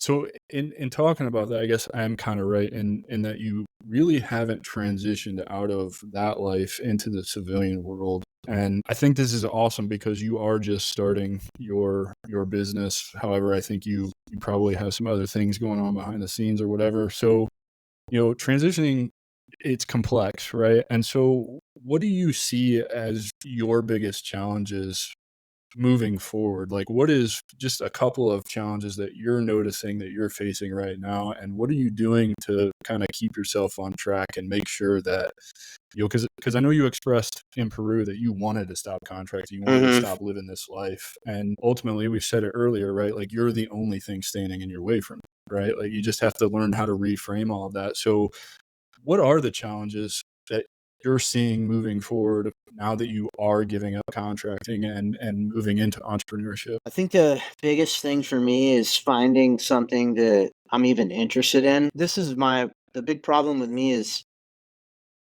maybe that's why like trying to have my own businesses makes sense. But people normally will have like some goal, like this aspiration, like I hope to become a, whatever, like a commercial pilot, and work up to the point where I can fly, this size aircraft in these kind of routes or whatever. Or maybe I want to, I'm going to be a computer secure, information security person, and then ultimately work up to the point where I can do like cloud computing security for Amazon, or some sort of like goals or whatever, right? As far as I'm concerned, like I've already climbed my mountain. Like I don't have a bunch of desire to like go take the working world by the balls, or it's just I even in the contracting thing, there's a little bit of upward mobility. You could become like a PM or something and I'm just not motivated. Like I was super motivated the whole time I was in the military, and now I'm not. I'm like so my goals all change. It's like I need to make enough money to, help maintain the lifestyle of my family type thing. But really, honestly, I would rather be with my family more than working. Otherwise I would have stayed doing contracting stuff where you make money overseas. Like your goals and values change, so This it's is it's really hard Oh, this to. is so perfect, man, because this is speaking to exactly what my whole message with everything is you can build a life that you want that allows you time and financial freedom. And that Yeah. looks different for everybody. And you're such a perfect example of that. I want to build the strategic veteran ultimately to a program that is offered through like a TAPS or something, like the Mm, requirement to get out. Like, that's my vision for this. So I have high aspirations where them are going to look a lot different to me. But for you, it's like you just want to spend time with your family and have enough money to survive. You're not asking to be making, ridiculous money. You've been there, you've done that. I know contracting comes with good money. I know the special operations community. It's not great money, but it's more money than I ever made when I was in yeah. the military, right? So I really, really appreciate how you just put all of that, because it really does speak to the difference in everybody's definition of time and financial freedom. Yeah. The other challenges is like I come from a background in the military where it's like everybody is constantly striving and trying to out like alpha everybody else. So it's like there was no time where like in between deployments or something where I would ever be like, "Oh, I'm looking forward to spending a few months relaxing." It was like no, it was like what school can I get in? How can I maneuver into this next billet? How can I make myself competitive so that I can be the guy chosen to do XYZ? And everybody's like that. There's no, so it's hard to. You feel like if you're not doing something all the time aggressively, that you're screwing up or something. It's very hard for guys to like change gears. So now your challenge is really like learning how to be okay with taking time for yourself, Yeah. essentially, Mhm. right? Like, and that's I think for anybody listening to this who was a veteran, they'll understand that, and anybody who's listening to this that wasn't, it's so counterintuitive because our whole military careers are, especially in, like that you're in, like where you're just striving to be mediocre, right? Because Yeah. everybody is the best, right? And so you constantly have to be doing something, constantly taking care of everyone and everything but yourself, and then you get out. And now that no longer has to be the focus. In fact, it can't be the focus. Right. You have to focus on yourself. I love that, man. So moving, from battlefield to business and finally, coming to the realization, I'm sure Peru had a big influence on that. Mhm. And I'm not going to beat Peru to death. I'm grateful to have met all of you guys and you guys willing to do the show with me. And so, we can probably do another one of these and talk about that at another date. But I'm sure Peru kind of influenced your decision with. In fact, I know because I remember, Mhm. the group discussions and the promises we all made to one another and all of that. And those will stay private to our group. But how? So your company, and I'm sorry, I'm blanking on the name of the pressure washing Oh, company. But Southern how Cross. did you? Yeah. And yeah, yeah, Southern Cross Exteriors. How did you land on pressure washing?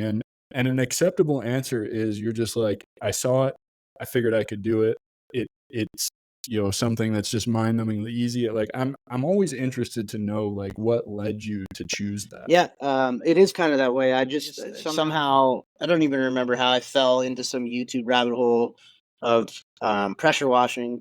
Like they make these videos where it's like satisfying, they're those satisfying to see videos or whatever. But when you watch that stuff, eventually, entrepreneur type pressure washing videos pop because it's like a popular thing for like people to get into because it's a low buy-in amount, pretty The barrier decent. to Yeah, entry is barrier entry is really extremely low.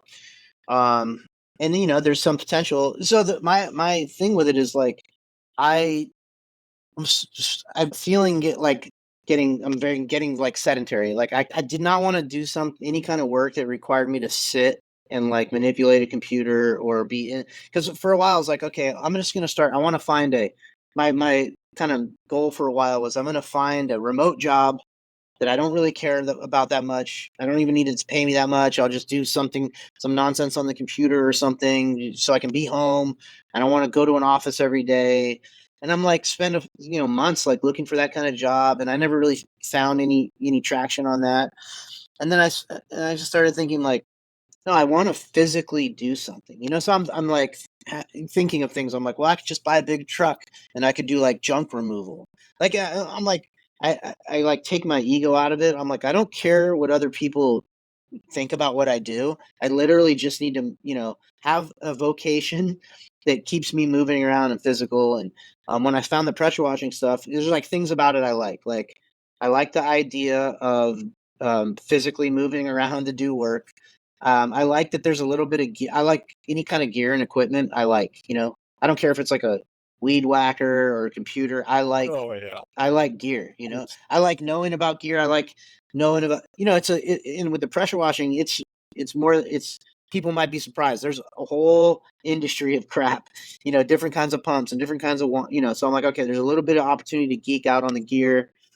And then I had But the, would you say yeah, that you're developing a passion for that? Just in what you just said with being a Geardo or what I do. I'm an audiophile, right? yeah, Like I have all kinds of cool stuff here. Just sound really gets me, so I nerd out on that yeah, stuff. Like I could probably, I could say that I'm passionate about it, and even if you're not all the way passionate about it, it sounds like you do have some passion for this. In that you could have chosen to just go find a least pressure wash and you could have been miserable locked into that. yeah, and Instead, you chose to invest in yourself and start your own thing, which is still manual labor. yep, Like anybody who hasn't pressure washed an entire driveway or an entire house, like you're in for a treat. It's a lot harder yeah, than you yeah, think you're it is. working. It sucks.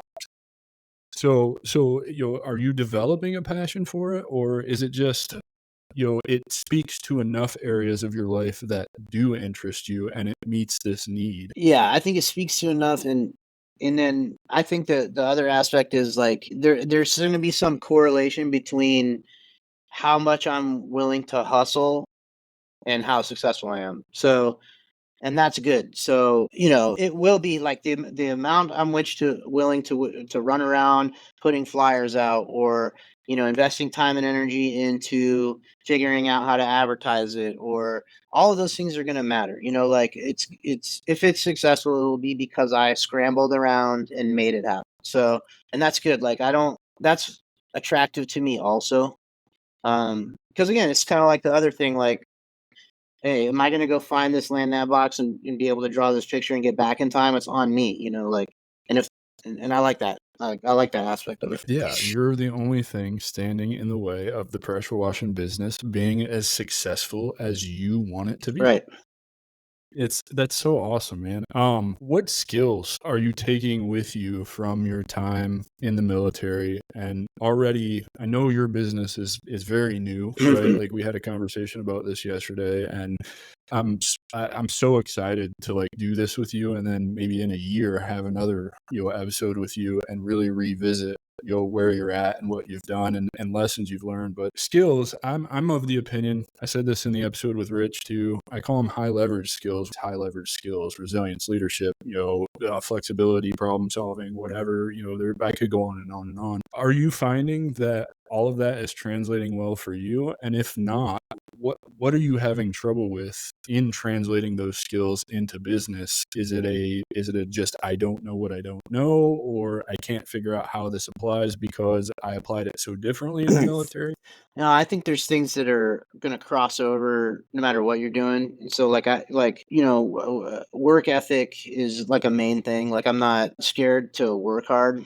And the other thing is like like you said problem solving, but like for me it's also like this, the phrase equanimity was like big in the cyber community, but it's like and it's related to problem solving because the speed at which you can address a problem and fix it is directly correlated to how much time you spend reacting to the problem initially, right?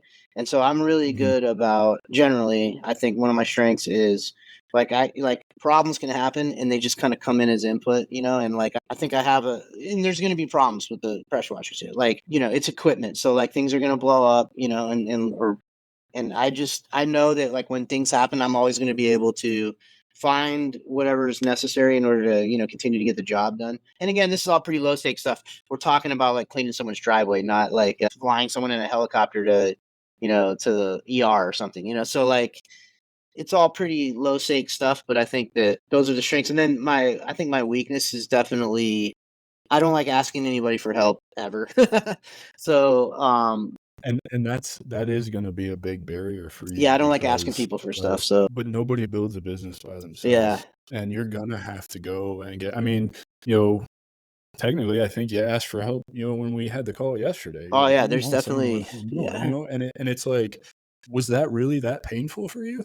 No, but I know you too. Like Dude, yeah. and I think that's something that as you start dude, I love to say, like, your ability to ask, it's a muscle, and you have Mm, to exercise it, yeah. and there's a book by Noah Kagan just released his book, I think it's called Million Dollar Weekend or something like that, and one of the first tasks he has in that book is to go to a coffee shop, order coffee, and stand there with a straight face and ask for 10% off. And when they ask Yeah. why, just because I want 10% Yeah. off. And he's like, you're going to feel embarrassed and uncomfortable and all of this. But it's like, you step because, that translates for you into your business. Now you're knocking on this door right now because that is your marketing strategy. And as you grow, obviously that'll refine. But somebody answers that door and you're going to have to ask them for money. Yeah. You're going to have to ask them. Right. And so I think that's super important. It's awesome that you're willing to admit that you don't like to ask for help because a lot of people coming out of the military facing this transition are just like that. They don't want to ask for help, or maybe some combination of they don't want to ask for help, or they just don't know how to ask for help, or they have this terrible mentality where asking for help, especially in our day in the military, right? Like I came in 03. You didn't ask for help Nah. ever. If you were You're not hurt, supposed if yeah, you you're were, not supposed to have a problem. you know, and that's gonna ruin your entire career, and that's the exact opposite of how we should be living our lives, you know Yeah. what I mean? And so, dude, awesome that you are willing to admit that. What moment was it for you that you realized entrepreneurship was the right path for you? Was it a gradual change? Was it just you woke up and was like, "I can't you already spoke to, I can't see myself sitting behind a desk, or, for me, it's like, I just don't want anybody to be in control of No, my it's time. weird because I used to always say, like, I'd even say it out loud. I'd say, like, I'm a worker bee. I would say this. I would be like, I'm a worker bee. I just like plugging into a system and like figuring the system out and working. I'm a worker. I'm a worker. And then at a certain point, I just thought about it. I'm like, why do I keep saying that? I don't actually like that. I don't want people telling me what to do, and I just flipped it around. I'm like, well, maybe that's not true.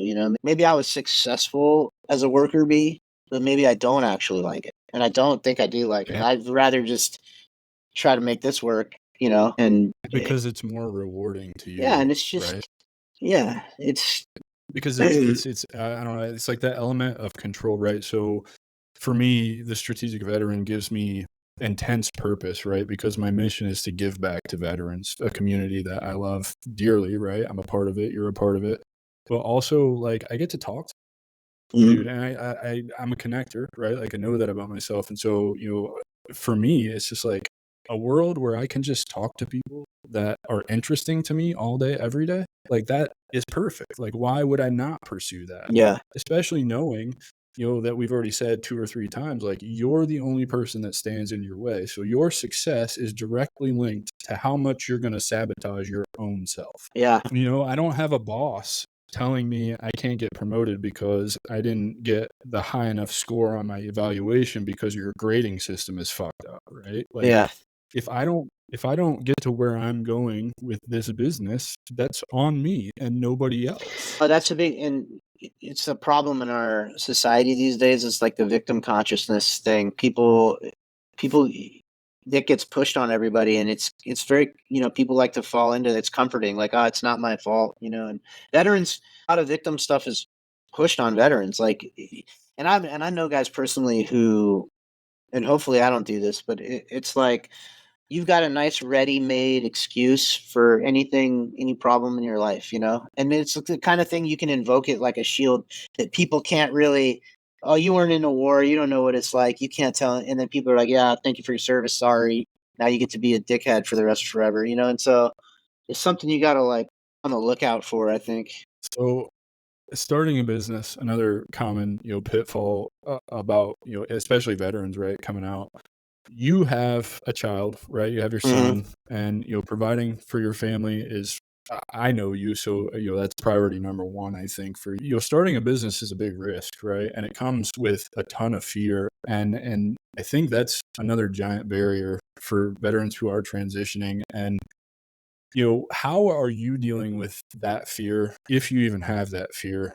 For me, after Peru, the fear just evaporated because I just knew that I was supposed to do my own thing. So I just accepted that and just moved on, right? Before that, I was terrified and I couldn't figure out how to beat the fear, and I was just in my own way.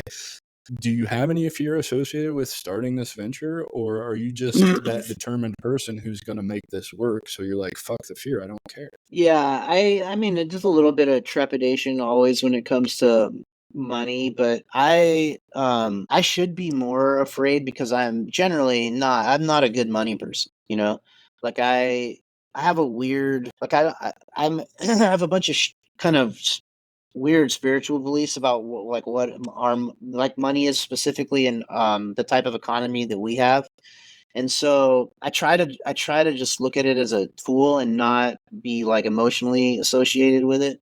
But yeah, I think anybody is normal. Like, if you need it, if you need money in order to, maintain your lifestyle and take care of your kids and all that kind of stuff, then yeah, you're gonna treat it a certain way. But I also did pick something that's like low barrier to entry. It's a pretty low risk move, And as long as we have a functioning government economy, I have some money coming in from being retired and disabled and all that kind of stuff. So it's not a very risky move on my part, but in general, I think it's tough to give advice on that because you can't really afford sometimes to just let it all hang out, if you have people depending on you. But when you listen to a lot of these, like, entrepreneur, like, success coach type people, they'll talk about, like, limiting beliefs and how that relationship with money keeps people it can keep people frozen in a certain position. Like, you gotta think as if you have access to all this capital in order to get access to all the capital. It's very the money's almost like magical in its properties because it's a lot more than it does a lot more than what it looks like it's doing when you see it on a balance sheet. It actually has these like metaphysical properties that are really strange. So, and I'm not a expert on any of that stuff, and I would not want to give anybody advice, definitely. But people have to really consider their relationship with money, though, like what its role in their life is for sure. Great, because I'm just going to get to the question now. So, when asking this question, I always say, it can't be money. Money cannot be the answer to this question. And I believe that wholeheartedly because I started worried about money. And when I shifted my mindset to, I have an abundance of money already, which is not true. I don't, by any stretch of the imagination, I'm not rich. I'm just an average guy who learned a lot of hard lessons about debt and everything else, and finally in my late 30s figured it out and straightened it up, right? So, but switching to that abundance mindset, let me let go of the notion of making money and just let me start creating and putting things out into the universe that will eventually come back to me in the form of money tenfold. So what is your why? Why are you doing this? What is going to keep you getting out of bed, going and pressure washing these houses on the days when you don't feel like doing it? It all comes down to me. It all comes down to my kids. So it's my son and I have a smaller stepson who's going to be paying attention too at a certain point. But like, I don't want my sons to ever feel like insecure, or worried about their situation because I think everybody, needs a stable foundation to launch their life from. And then I don't want these kids to see a miserable person like doing something they don't like, slogging away in some sort of like slavery situation, So I just want them to see me doing something that I'm excited about, Like I don't want them to see me dragging myself out into the car in the morning, like depressed that I have to go, you know, pull a lever or something, and then because a lot of people like you pick up a lot from what you observe in your environment. So I want to be a good example, and then basically just have what's necessary to meet the requirements around here to keep the lights on and everything. And but mostly, I can't. yeah, it's mostly I just don't want I don't want them to mimic like bad behaviors, to see in their. That makes so much sense to me. I absolutely resonate with what you're saying about just being the example you want your sons to see, right? Like you have the self-awareness to know that if you're going to this 9 to 5 pulling a lever and you're getting off work, you're bringing that energy back into the Yeah. house and they're picking up on it. Yeah. And for me, it was very much the same way. I grew up in rural southern Indiana. My dad has worked with his hands for 40 years. He's 66 years old this year, 65, 66. He's not going to retire till he's 70, and he still turns wrenches fixing commercial kitchen equipment. And it's transitioned past that point of where he's miserable to he doesn't know what life would be like without that, and says he'll never retire. He's going to stay part-time doing something that he at his core I think hates. And so I think it's super powerful, that your why is so that your sons don't ever have to feel like that is kind of the way that they're going to go, because I could have easily ended up same spot. Had I not joined the Army, I would have stayed in Poseyville, Indiana, and I would have been doing one of three things. I would have become a teacher after I had several attempts at college, or I would be working on somebody else's farm, or I would be addicted to drugs and probably not here. Right? Like it was that simple for me. All I knew was manual labor. I was never taught anything about finances or running a business or even what that meant. So it's awesome that you want to be an example for your sons. And I think that's going to lead perfectly into, your business is, the pressure washing business is what, 2 weeks old, 3 weeks old? Yeah. Yes. Yeah. So this is perfect because, my question was, can you walk us through the early days of starting Southern Cross Exteriors, and what were some unexpected hurdles and how did you tackle them? And I already know these because we did a call yesterday where I just, shared everything that I know and how I saw I could help you out. But I want you to speak to that. Like, talk to people about your 2 weeks, 3 weeks journey with I'm going to start a pressure washing business. Oh shit, I don't know anything. Oh shit, I'm lost. And, then we have a conversation where I ask you to come on the show and, hey, I didn't know you were doing this. Like, I can help you figure this out. Like, what are those challenges? Like, you don't know what you don't know, right? So, like, just unload. Let everybody know what it's like to start a pressure washing business. Yeah. So, well, thankfully, the internet is what it is. And as soon as I decided I was interested in that, you just go online, and I'm looking at all these other companies that are doing the thing that I want to be doing. And, I just kind of the way I do with anything that I'm interested in, I just start kind of devouring all this content about it. But what I decided to do was like, and maybe this, and I don't even know if this was like the right way to do it, but I wanted to have as many of my ducks in a row before I like started.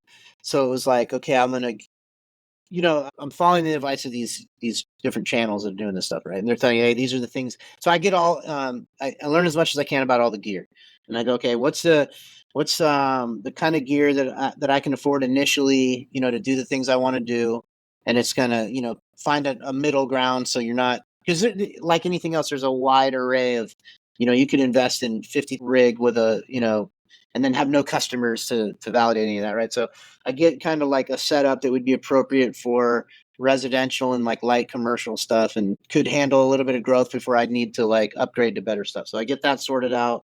And then it's like, okay, me having never tried to do any marketing or business stuff before, I'm like, well, what are the things that I would need? And so I start getting all that stuff like flyers and, you know, appropriate, like branded, clothing for when you're interfacing with customers, and a sign for the back of the trail, all these kind of like marketing stuff. I started kind of getting all that before I even um, decided to go actually try to do it. And then it was like, I had to kind of practice on my own house to learn how the gear works, or whatever. And now I'm at the point where, through word of mouth, for like family, friends, or people we know or whatever, we're going to, start doing some small jobs or whatever. But the initial roadblock is like, you do all this stuff, you get all these flyers, you make a website, you put a Google ad, like we were talking about yesterday. And that, like, you kind of expect that that's going to immediately yield results, and it doesn't.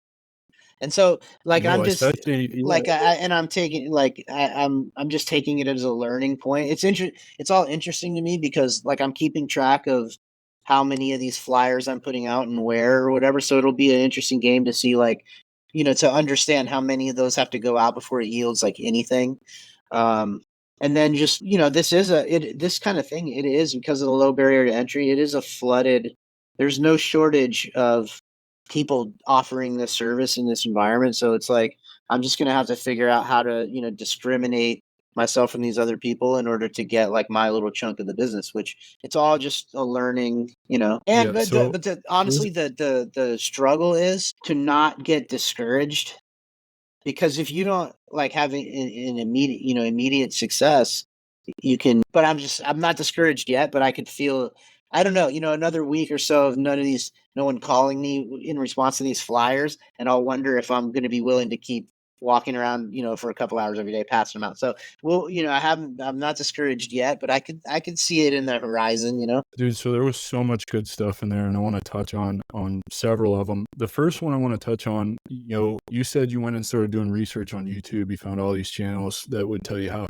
I did a lot of the same thing on the digital side of business, Mhm. right? And I fell into the guru trap. I fell into the analysis paralysis and not taking action. And so, what was it for you? How did you avoid that trap? How did you avoid getting had by gurus and paying them for this course? If you don't know, I classify YouTube gurus as the guys who set up funnels that claim they're going to tell you the secret that you've been missing out on in your learning. And then you get in the course, they tell you absolutely nothing that you didn't already know, and then they try to upsell you, down their funnel even more. And so, how did you avoid doing that? I think it was easy to avoid because, unlike like digital marketing, like the stuff you're interested in, the pressure washing stuff's pretty apparent. Like, there's not a lot, though there are gurus that are trying to sell you courses like how to make $1 million pressure washing.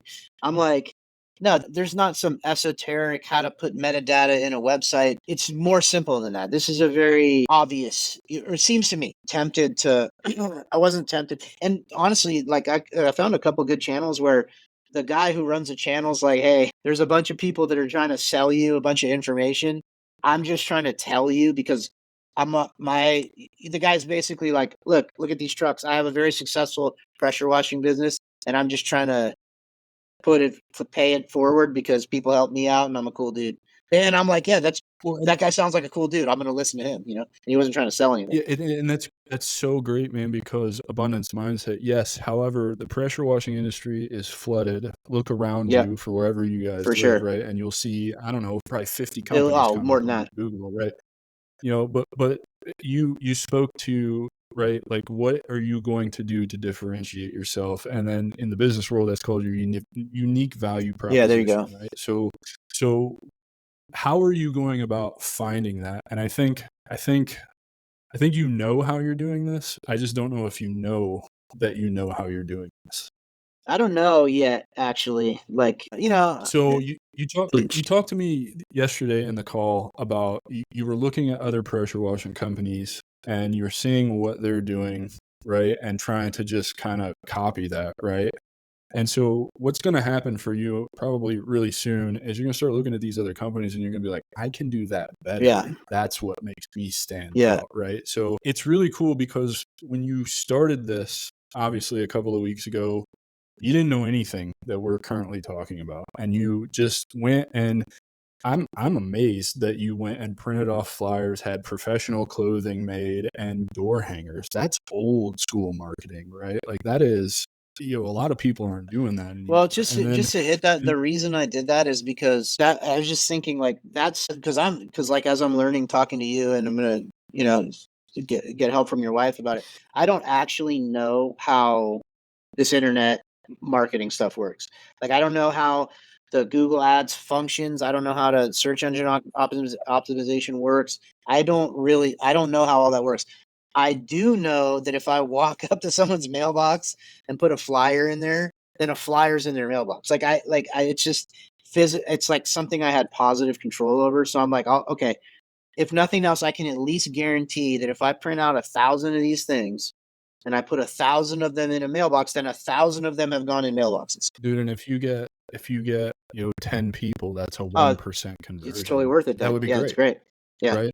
And I'm not discouraging that kind of marketing because it still works. The insurance industry is super guilty of using it. And they're slimy about it. They'll, $10 Walmart gift card. I can't tell you how many people only wanted me to knock on their door for that stupid fucking gift card. Dude. But let's talk about, you said you chose pressure washing because the barrier to entry is low. It runs the gamut, right? You can get a $50,000 rig.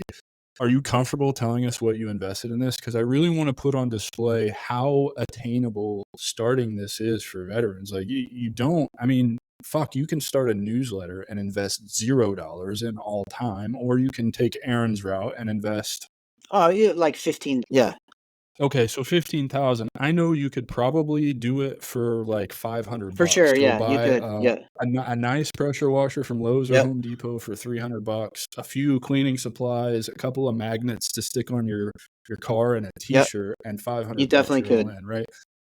Like Aren is definitely in a position with his contracting and his finances where he felt like $15,000 was a wise investment for him, right? Like it's all about being comfortable, where you're at, meeting yourself where you're at, right? Like I'm really guilty of wanting to be the guy, like, for example, I have a really nice microphone right here, but I'm an audiophile and I want the Shure SM7B because it's like industry standard. That is the industry standard one. Dynamic cardio microphone. I don't have $400 to throw at that right now, right? Like, and my sound, I think it sounds pretty good on an AT2020, right? So recognizing where you're at and meeting yourself where you're at, and then knowing building the business means reinvesting profits back into the business to buy that really cool equipment that's going to make your life easier. Well, at a certain point, it'll up your speed too. So there's no point in getting the equipment that makes you faster before you have the customers that would necessitate it. It's exactly backwards. But I was tempted because, like, dude, like I said, I'm a gear guy, so I'm like, there's some equipment that like the way it's marketed is like, dude, this cuts your time on target down by like 60% basically. And I'm like, that sounds great. You can't get too ahead of yourself. Well, and I think this brings up another really good point. It just kind of hit me while you were saying that is you invested what you were comfortable investing in. And I'm sure you probably looked at this like, okay, so if this all goes tits up and I just decide to walk away from this and this doesn't work, I'm sure there was an element in you that was like, okay, this $15,000 worth of pressure equipment, can I For resell sure. it Yeah. used to somebody and not lose a bunch of money? And I think,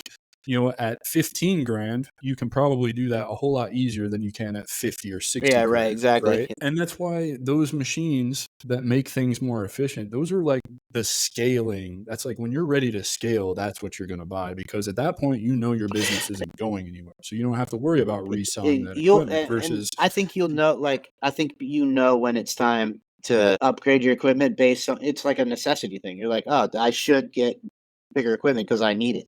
well, and for you, I think that problem, you're right. It's absolutely, for you, it's going to be very obvious. You're going to have X number of customers on your list that you can't get to for 2 or 3 There you weeks. go. You're going to be like, okay, well, if I go buy this machine, I can turn out 4 houses in a day instead of 2 houses in a Right. day. That cuts my wait list to 0, and now I can build a bigger There wait you go. list, right? And so now you've got more accounts and you just scaled. And so, dude, it's so awesome to really like get into all this with you, especially as it's so new, because what this whole thing is about. And so my next question is, being that you are really just diving headfirst into this and very new, what advice now, right this minute, would you give to any veteran who is or hasn't but should consider entrepreneurship and they don't know where to start? What would you tell them? Man, that's a good question. I'm like real reticent to give advice because I'm so new into this, but like not specific to what I'm doing, but in general, I just I would say, because this is what I needed to get past, is like, don't sell yourself don't put yourself in this like worker bee box because of how institutionalized you were in the military or whatever. I think that might be, it's like a momentum thing, like and then depending on, and I think it's probably like with a lot of veterans, like if they, depending on what level they were at in the military, there's probably a tendency to maintain that kind of, like, maybe you got out as an E4, so now you're shooting into E4 level stuff somewhere. But but separate that military thing completely from your future. Like if there's something useful back there to give you a boost, then great. But don't like slide from one thing into the next thing at the same level, maybe. Does that I make love it, sense? man. Absolutely. Yeah. Yeah. I think you get, what you're saying is you get out at an E4 and like there's certain things associated with an E4 in the Mm-hmm. military, and they tend to just pigeonhole themselves into E4 level things in the civilian world versus shedding that identity completely and realizing I can do E9 Yeah. shit in the civilian world if I want to, right? Like nobody has to board me, nobody has to DA select me to get this rank. I can go to fucking Yep. E9 on my own in the civilian, right? And I wanted to speak about what you said when you answered that question. You don't know that, or you're hesitant to give advice. You're the perfect person to give advice because you're the closest person I've had to date and have scheduled to come on this show that has taken the leap, man. You're 2 weeks into Yeah. this, right? You're the perfect person to give advice. And this is exactly what this show is for. It's to showcase people who have the balls to get over their fears and step outside of their comfort zone and build something that belongs to them. And these are real stories, right? Like you're a MARSOC operator who contracted for a decade and then was like, no, I'm going to run my own business and I don't know the first thing about it. And 2 weeks later, we're on a phone call. You're like, hey man, can you help me out? Right? Like what does a regular Army infantry grunt who made it 12 and a half years and was medically retired have to offer a MARSOC special operator, right? Like that's the point. The point is we can all work together, and just because you were that there doesn't mean you're anything here or have to be stuck in something over here, Definitely. right? So I absolutely love it. I think you have another business going. I just don't know that you see it that way. You run a very interesting podcast, and I love it. Stranger by the Hour is your podcast. I want you to speak, first of all, to what the podcast is, what inspired you to start it, and if you have any goals for it, would you be willing to share what the goals are for the podcast? Yeah, sure. So I'm glad you're enjoying it. It's Stranger by the Hour. It's only available on Patreon right now. Well, you can find it on like iTunes or Spotify, but we hang those like a couple 2 or 3 weeks after the Patreon, because people pay a couple bucks for the Patreon, because we got kicked off of YouTube at a certain point. And the reason we got kicked off of YouTube is because we were violating their terms of service. And honestly, like if we were back on YouTube right now, I don't think we would have that same problem, because there is a way to kind of discuss the things that we like to discuss and maintain and stay within their terms of service. But the gist of it is like myself and this guy that I was good friends with from MARSOC, he's an EOD guy. We were working together contracting, and during COVID, we were allowed to come into work, but we'd get isolated in this room together because they were like doing this weird rotating quarantine situation. So like while we're in this room together, we have common interests, and it's kind of like, but for lack of a better word, conspiracy theory, that whole world of conspiracy theory stuff, right? It's kind of matured past that at this point, but we both started rapping about all the things that we are interested in, and decided to start a podcast about it. And just the timing of all that was weird because of COVID going on, and a bunch of weird political stuff started to happen in the country, and we were talking about all that, and that's what violated the terms of service and got us kicked off YouTube. Which, again, like to be honest, and our show's a little different now because we're not really that interested in that stuff anymore. Like a lot of the social and political stuff, we're not interested anymore, because the writing is, for us, the writing is so clearly on the wall that it's time to do things like reduce dependence on the system. The system of systems that kind of controls everything. And if you want to maintain a bunch of personal sovereignty in an increasingly authoritarian looking landscape, you're going to have to take a lot more responsibility for the things that you don't want to be told how to do. And so that's kind of the gist of it. We talk a lot about that. There is usually a thread of kind of like veteran stuff in there, just because we fall back on our personal experience. We take a lot of the claims that our government makes, and we compare them to actual reality, and kind of point out where they're using propaganda and deception and these very specific techniques that we were trained in so just to digress for a second, psychological operations and military deception. So both Cody and I were trained by various agencies and the Joint Staff as deception planners. So we see the actual techniques.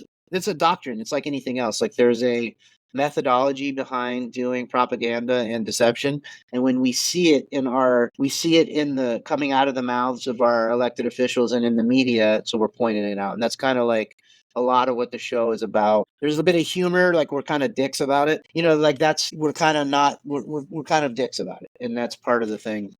Would you say the goal of the show is to present the truth? Well, I wouldn't claim to have access to the whole truth, but I think the goal of the show would be to open people's perspective up to think critically about anything that they see coming through a screen at this point, especially with AI technology. We're now at the point where, I don't know if you've had this experience because of your combat experience, but a lot of Ukraine, a lot of videos are coming out of Ukraine. Oh, I've seen right, all and of some them. of those Yeah, videos, brutal. I look at it, I see the kinetic event, like maybe that's a drone dropping a grenade on someone's lap or whatever it is, and I go, yep, that's real. And then a lot of them I watch and I go, nope, I don't know how I know, but that's not real.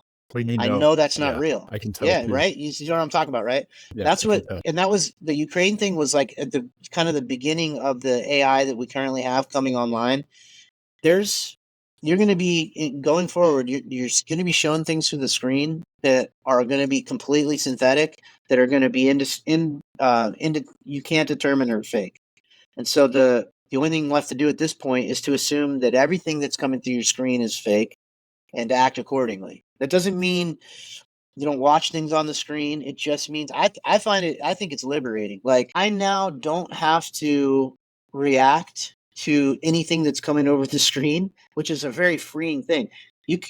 Dude, you couldn't get me to care significantly about this upcoming election or anything. I look at it as if it's like a show, like pro wrestling, and it's like, oh, is The Rock gonna body slam the Undertaker? Who knows?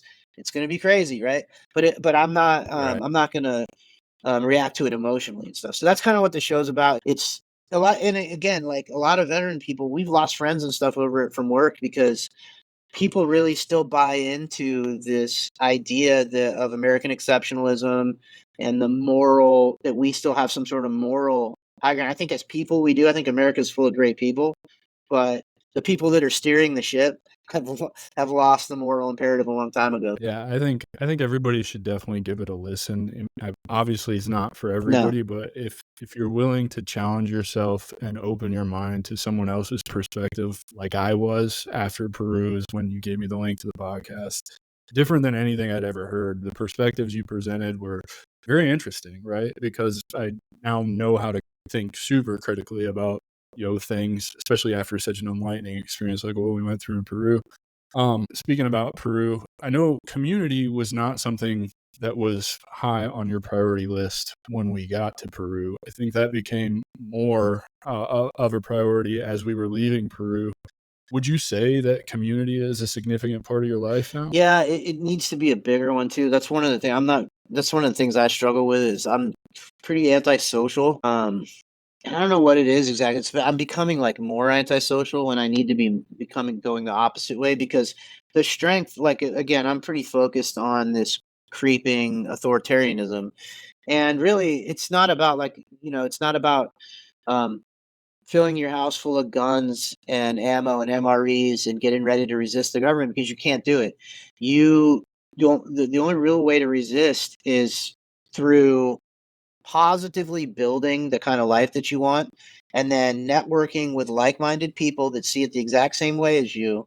Right. I can resist the next round of weird medicine that try to put in me. All right. I can stand there by myself and say, I'm not doing it. Right. But if I'm with an entire ecosystem of people that see it the same way, then we have some power. We can trade among one another. We can provide.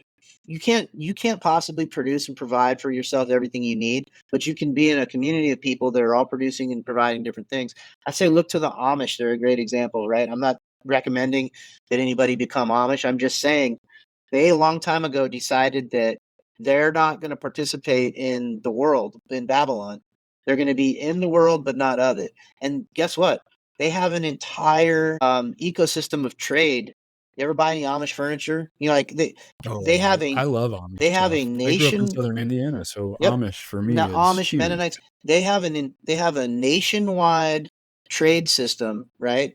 They have nationwide supply chains that are completely separate and independent of the national supply chain. These are people that are going to be just fine if there's an interruption of services. You know what I mean? So, and I don't like people get real uncomfortable because when I start talking this way, I'm speaking as if like I'm expecting there to be a massive interruption in like the electric grid or the internet or something. And it's like, yeah, I do expect that, but that's the wrong approach. The right approach is not about like what are you trying to avoid? It's what are you trying to build? Like build the stuff you want and then you control what you build. I Otherwise you're love that. I love dependent. that You're just because dependent on people that don't like you. yeah, it makes so much sense, right? Like because community in entrepreneurship is so Mm, important, right? Like everything I've learned through my journey has been because I joined a couple of communities of like-minded people who who were willing to trade information with me, yeah. right? Who were willing to provide me with the things that I didn't even know I needed or couldn't provide myself with. And so, even though I'm talking about it from a business landscape and you're talking about it from a personal, not participating in Babylon, kind of perspective, right? It's still the same message, right? Like we as humans need community, right? Like Hmm. it's uber important because these people who live to be over 100 years old, they all have one thing in common: community. They surround themselves with like-minded Yeah. people and purpose, right? And so, man, I love your answers to these questions, and I'm so glad you agreed Well, to it's do this tough, like because because it's on purpose. We've become atomized. So the internet is a dual use technology for sure because it's one of the primary means of us to connect and share information and to network. But it also takes us out of the physical and into the digital. And it's like I think you got to use the digital in order to find the physical. I think you got to do both. It's very tempting to just build this connection with people in the digital and feel secure in that. but you don't actually have control over that, and so I think you got to do both. It's important to do both. Sorry, I was writing that down. Use the digital to find the Yeah. physical. And dude, it's so true. My mentor made a post on LinkedIn because, content creation, right? That's how you grow an audience. But I read it, and he met up with another member of his community while he was in Chicago, and he challenged people in his audience to reach out to other creators that you resonate with in your local area, and ask them if they would have a physical meeting Yeah. with you, whether that be lunch or a coffee or whatever. So I'm just an action taker, and I'm like, if my mentor is asking me to do this, I should probably do it. There's a good reason, right? And so I used the digital to seek out a creator, and I ended up in Disney Springs on a Sunday afternoon getting a master class in some stuff that I was super interested in, and it has turned into a friendship. It has turned into, passing me his course that's going to launch feedback, and then him returning the favor by helping me build the back end of my business and giving me ideas. He's the whole reason I started this podcast, because he told me I had to lean into the creator type.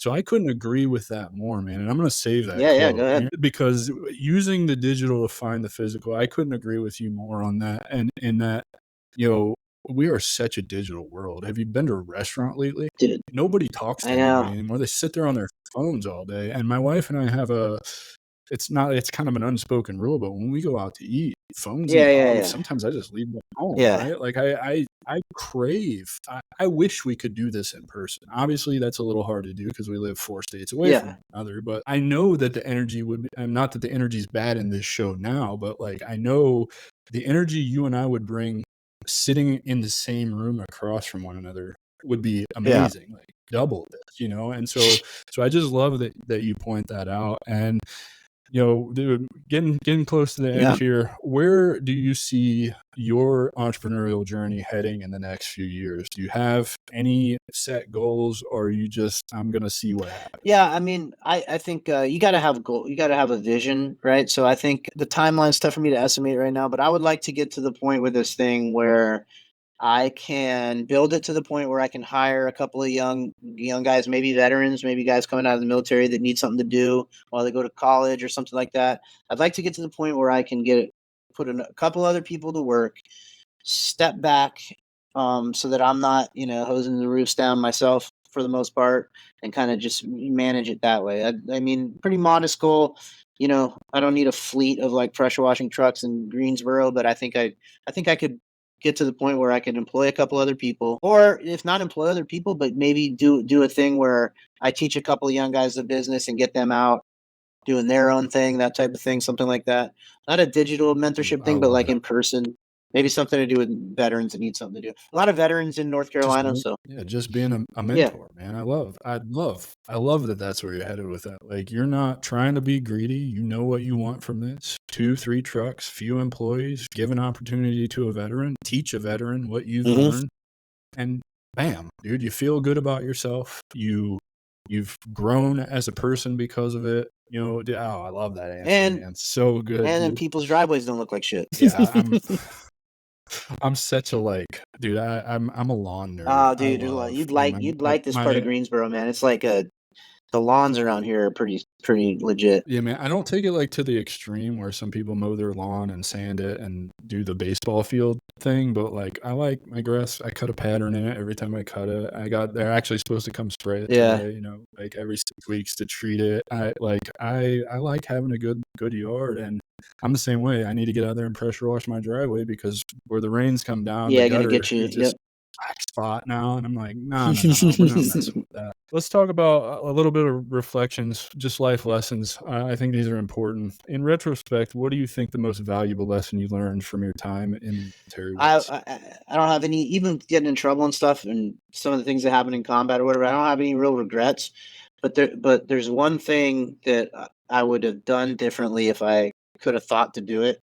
Is I would have allowed myself to enjoy the ride more. So if I'm being honest, I really loved what I was doing the whole time, but I didn't act like it all the time. I was like kind of an angry guy, usually angry at the command and things that were out of my control. I didn't like the officers, and I didn't like but none of that was ever under my control. What was in my control was my internal state. And like I was enjoying myself and I just wasn't allowing myself to enjoy it as much. So I try to do that now. Like I try to be in the moment a lot, in like the Peru and stuff, like the Peru trip like has helped me. I will just like it was a lot of times with the kids and stuff, like it'll be something innocuous, just running around in the backyard with the kids or something. I'll be like, I hope you're enjoying, to myself, I'll be like, I hope you're enjoying this, dude, because you're not gonna, these kids aren't gonna be this age again. And so like I think a lot about the like my military time and some of the stuff I did. I'm like, man, dude, you couldn't do that right now for all the money in the world. You couldn't run up a hill like that, or you couldn't swim like that. You couldn't do that stuff for all the money in the world, dude. And like, Being but if present is what you're being talking present, about, and at man. the Like being time, I present. never like stopped at the top of a hill and been like, damn, dude, check you out. Look what you Yeah. did. Yeah, I didn't even realize this about myself until you were just giving me your answer, but Yeah. presence. I wish I would have been more present, for my career, because I was the same way, mad at Hmm. command for something I couldn't Dude, control, for not being present, not enjoying the moment. And now I look back on it, I'm like, you did some pretty impressive shit. Like nowhere near as impressive as you did, no, but right? But my it's the journey's same. my It's the own, same and thing. It's that's just, it's just various shades of it. But that thing we did, it's not really a job. It's something else. But it's like a suspended adolescent for a certain type of person. It's like not a job, dude. And you don't really realize it until you yeah, have to do an actual job sometime in your life. You're like, okay, I don't know what that was that whole time, but that's not a job, dude. Shooting guns and like playing dude, Nintendo in the barracks and stuff, not a job. yeah, it's real life Call of Duty. Yeah, You're yeah, just yeah. playing It's a real pretty life cool, video. man. Like Yeah, I don't know. yeah. Dude, second to last question. As we wrap up this insightful conversation, I've absolutely loved every minute of this, and I'm so grateful that you decided to do this. What advice would you offer our fellow veterans in the community entering the business world, and what key steps do you think they should consider before before actually taking that step, and just to make sure that they're on the right path? I would say try to figure out what, like, instead of the actual thing, figure out what your values are first.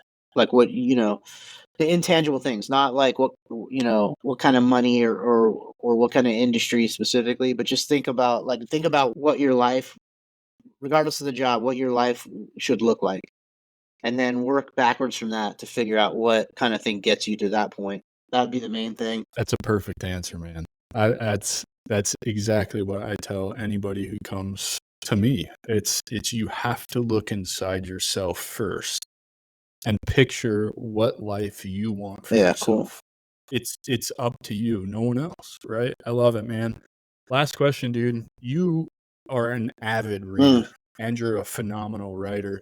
What is your favorite book? Favorite book? Hands down, if you're stranded on a desert island or you got to go on a deployment, what book's going with you? So Cormac McCarthy, Blood Meridian. It's a western. It's really brutal, but it's Cormac McCarthy's an amazing guy. So there's a lot of like interesting, like layered metaphysical stuff in there. But anyone can read that book. It doesn't require you to have a bunch of philosophical background in it, but you can read it and then pull the philosophy stuff out of it. Blood Meridian. It's a they've tried to make a movie out of it a couple times and you can't. It's a crazy crazy book. So that's for that kind of book. And then I think a book called The Screwtape Letters by C.S. Lewis. This is a religious, well, it's a theological book, but it's like Christianity light. It's basically from the perspective of a demon, like a boss man demon, and he's mentoring like his subordinate demon as they try to corrupt this young man. And it just paints the picture, and it helped me understand that there is such a thing as objective evil, and we are in a spiritual war. This is not me on like a religious like Christianity tip. I didn't. It doesn't even have anything to do with that for me, really. But C.S. Lewis is a great one. And then Dune, like just because it's on my mind, because I thought the new Dune movie was amazing. Any of the Frank Herbert Dune books for sci-fi. I'm not even a sci-fi guy, and I love. But on that note, but This is why, just because dude, I needed new material. This is why I just because I asked you this said a question. sci-fi one, this is another C.S. Lewis book. Here's all these little tabs in it. This is C.S. Lewis's sci-fi space trilogy, which a lot of people don't associate C.S. Lewis with these kind of books. They think he's just he wrote Mere Christianity and stuff. This is an amazing, if you like science fiction, this is an amazing, mind-blowing, mind-numbing book. It's a trilogy. It's Out of the Silent Planet, Pearlandra and the Hideous Strength, but you buy it as like one big book. Oh, Yeah. Aaron, I'm so grateful you Yeah, man, decided to this do was this show, fun, man. dude. Thank you It's a so great much convo. for being here. I really appreciate it. I owe you an episode on your show Dude, at yeah, some point. let's definitely to get that done. That's it, man. That's the show. As always, we'll see you guys next week with another exciting guest to provide as much value to as many people as I can. Follow us, like us, subscribe, YouTube, podcasts everywhere, blah, blah, blah, the whole thing. I'm not greedy. I don't care. You listen to it. It was fun, man. I appreciate it. That's our show, and I'm truly thankful you've joined us at The Strategic Veteran. If our conversation today sparked curiosity or if you're ready to elevate your game, I'm here to help. Visit thestrategicveteran.com for exclusive show notes and resources or to book a coaching session directly with me. Take a moment to subscribe to our podcast and share your review. Your support makes all the difference. For more insights and daily strategies, let's connect on LinkedIn and keep the conversation going. Remember, this isn't just a podcast, it's your strategic advantage in action. Until our next rendezvous, stay bold and continue the mission.